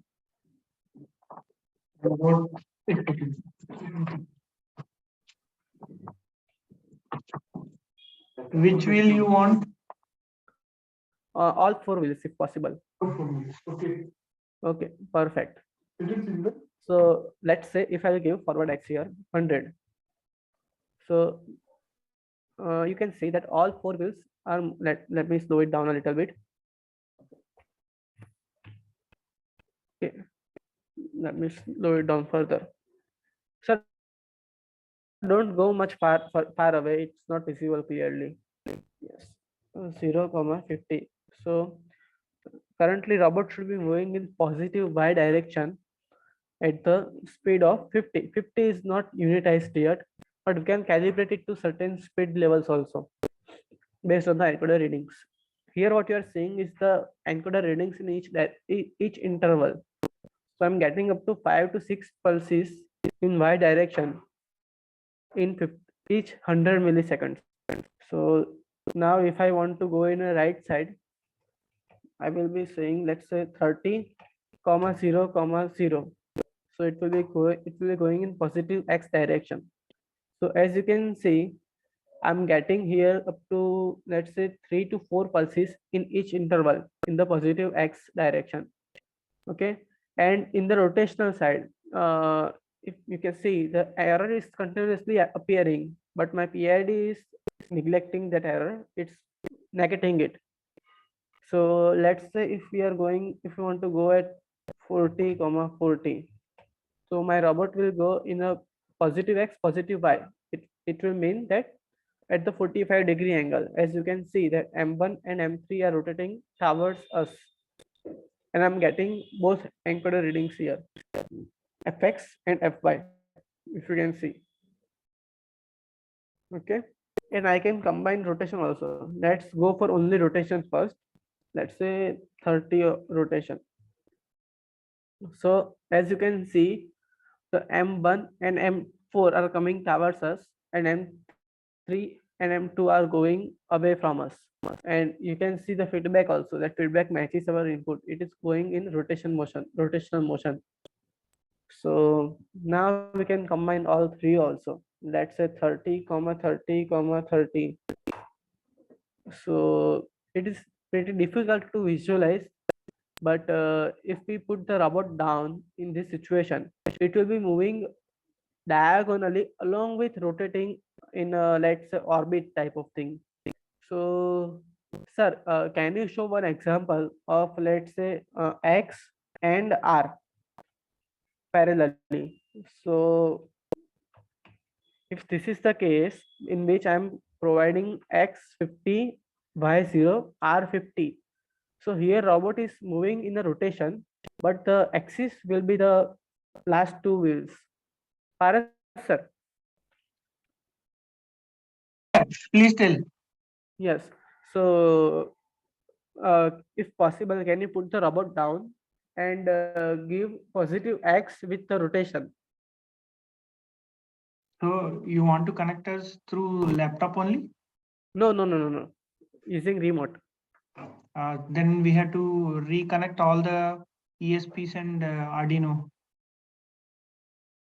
Okay. We can take it on tomorrow's session also. It's okay. Yeah, we can do that in tomorrow's session. So how long it will take us now, right now? So at this point, the controlling of the entire robot is over. Okay. So you can continue with the giving task or something if you want. Already that is posted. You can share that once so that I'll explain them, or let me share and explain it. Okay. Yeah. So thank you, Kalhar, for a wonderful go through on how to control, how to make precise control of the robot, and from A to Z, beginning so of how to program a non-Arduino, and it was very interesting, and I also learned few new things from you, though we have. So now let me share the plan for tomorrow. So let me share the plan. So I hope everyone can see my screen. Can you see my screen? Hello? Yes, sir. Yeah. So 1 minute. So in the group activity tomorrow, you will be presenting about these three top tasks. One is mechanical design of frame assembly or drive assembly or any related to a mobile robot, and electronic circuit design using Tinkercad. You can choose any part of it. So you can show us the simulation, or and the third one you can do is you write an Arduino program. You can write an Arduino program for any automated path, any two of the automated paths like rectangular path or circular path or Z path or S path. So we have 6 groups here. We are giving only 6 slides to present. You have to fit these 3 topics in 6 slides, and you have 10 minutes to present in total, which includes the Q&A. Faculty Professor S.K. Saha and Professor Sunil Jha will be available, and anyone can ask questions. And this is the time slots. All the team members should be present, and certificates will be issued based on the tasks you are submitting. Okay, so if you are fulfilling this one, then you'll be issued a certificate. Okay. So I want to ask, all these tasks should be related to each other. Like if I'm doing a mechanical design, so it should be related to the assembly, electronic circuit design. So if you want to make it more complex, then I am very much okay. But I did not think about that one. You gave me an idea. Should I include it? No, I don't think so. No, not necessarily. If you are doing it, it will be good. So not necessarily. You can choose any part of it. So we relax that a bit. Okay. Okay, sir. Okay, thank you, sir. So anything else? Any doubts? Further queries? So use your slides judiciously because you have only 6 slides. Okay, don't waste unnecessary like making the front title slide, only title slide. You should have a title slide, but make sure you use them properly. Okay, anything else?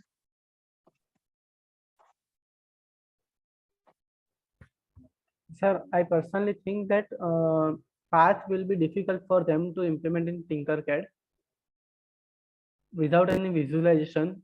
It will be No, let them difficult for think. them to. See, they're a team of 3 people.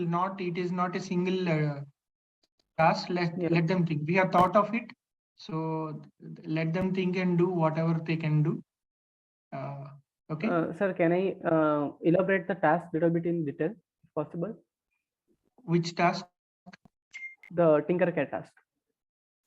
Me? You want me to elaborate it? I want to add something in it so that they can get something fruitful in Tinkercad. Yeah, please tell. So the task should be that implement a differential drive in Tinkercad, and using two motors, it should be rotate accordingly. So for example, I'm saying like go forward, then it should go forward. If I say like in terms of serial commands, if I say let's say enter 1 to go forward, enter 2 to turn right, enter 3 to turn left, something like that, So they can implement differential drive. You want to make it specific? No need to be specific about that. Just to make a fully functional differential drive. Yeah, you want the task they have to do is fully functional. Let me write it down and I'll update it. Fully functional differential drive using two motors. Drive using two motors. Two DC motors. Okay. Yes, this is something they can implement with given time. Yeah. Okay, then I'm updating this one again. Sir, this will include both electrical part and programming part. So I'm not sure we should give two separate tasks because it includes everything.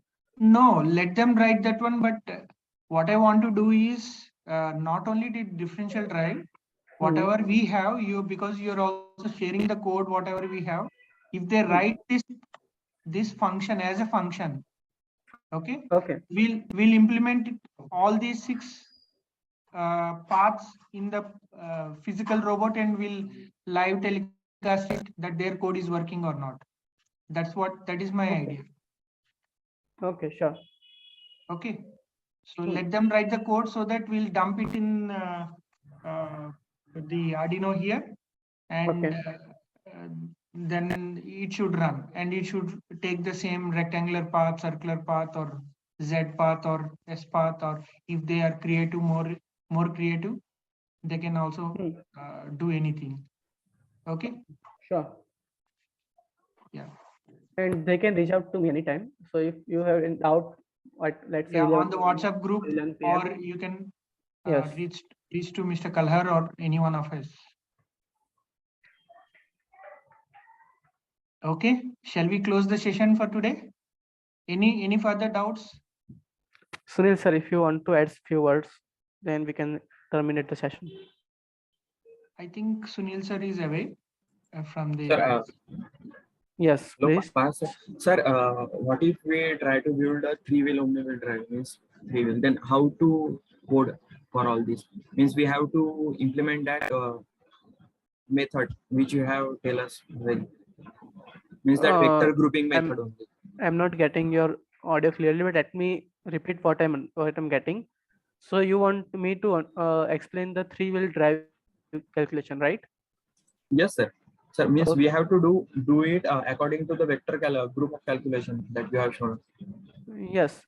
So it's not a part of this workshop. So if anyone wants to leave, they can, but I'm gonna explain it. So Venkat sir, is it okay if I explain it right now? No. I think let them think and do, because we have done the mechanism. It's not related to the task, sir. Huh? It's not something that I taught in this workshop. Yeah, you did not teach them, but for the mechanism wheel, we have designed it for a mechanism wheel. If they are planning to implement on the omni wheel, let them research and do that one. You can just give them an idea, but you cannot clearly give the solution. Okay. That's what I understand. Maybe this can go on the group itself, because it is already beyond 6. So we can close the session for today. Okay, sure. You can reach out to me in a personal if you need something extra. Or you can explain it tomorrow morning, tomorrow in the session. It will consume more time. Tomorrow we have to explain about ROS and everything. So hello. Not an issue. We can take it forward also.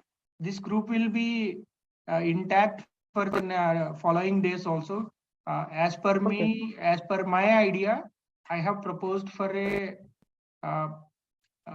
another session in March for the autonomous. We'll be integrating some more sensors like line following, and for obstacle avoidance, some ultrasonic sensors, and we can also show them one ROS based with LiDAR. So after their final submission of their first, we'll give some time for them to submit their stage 1 in Robocon, and then we'll take another 15 to 20 days. We'll come again for 1 day session or so, where we will demonstrate them how to implement ROS based. Though we have tomorrow session to how to analyze using, or how to implement ROS in along with MATLAB, and these things are there. But we want to come with a live demonstration also after 1 month, or will take some time, so that they will also have some breather time, and they will also get matured in building up the circuits, because many of them are second year students. As I see their profile. So let's give them some time. And yeah. Okay, we have time. Sure, sir. Yeah. Okay then. So shall I close the session for today? Yes. Any other further questions by the participants? No, sir. Okay. Okay then. Bye bye. See you tomorrow morning.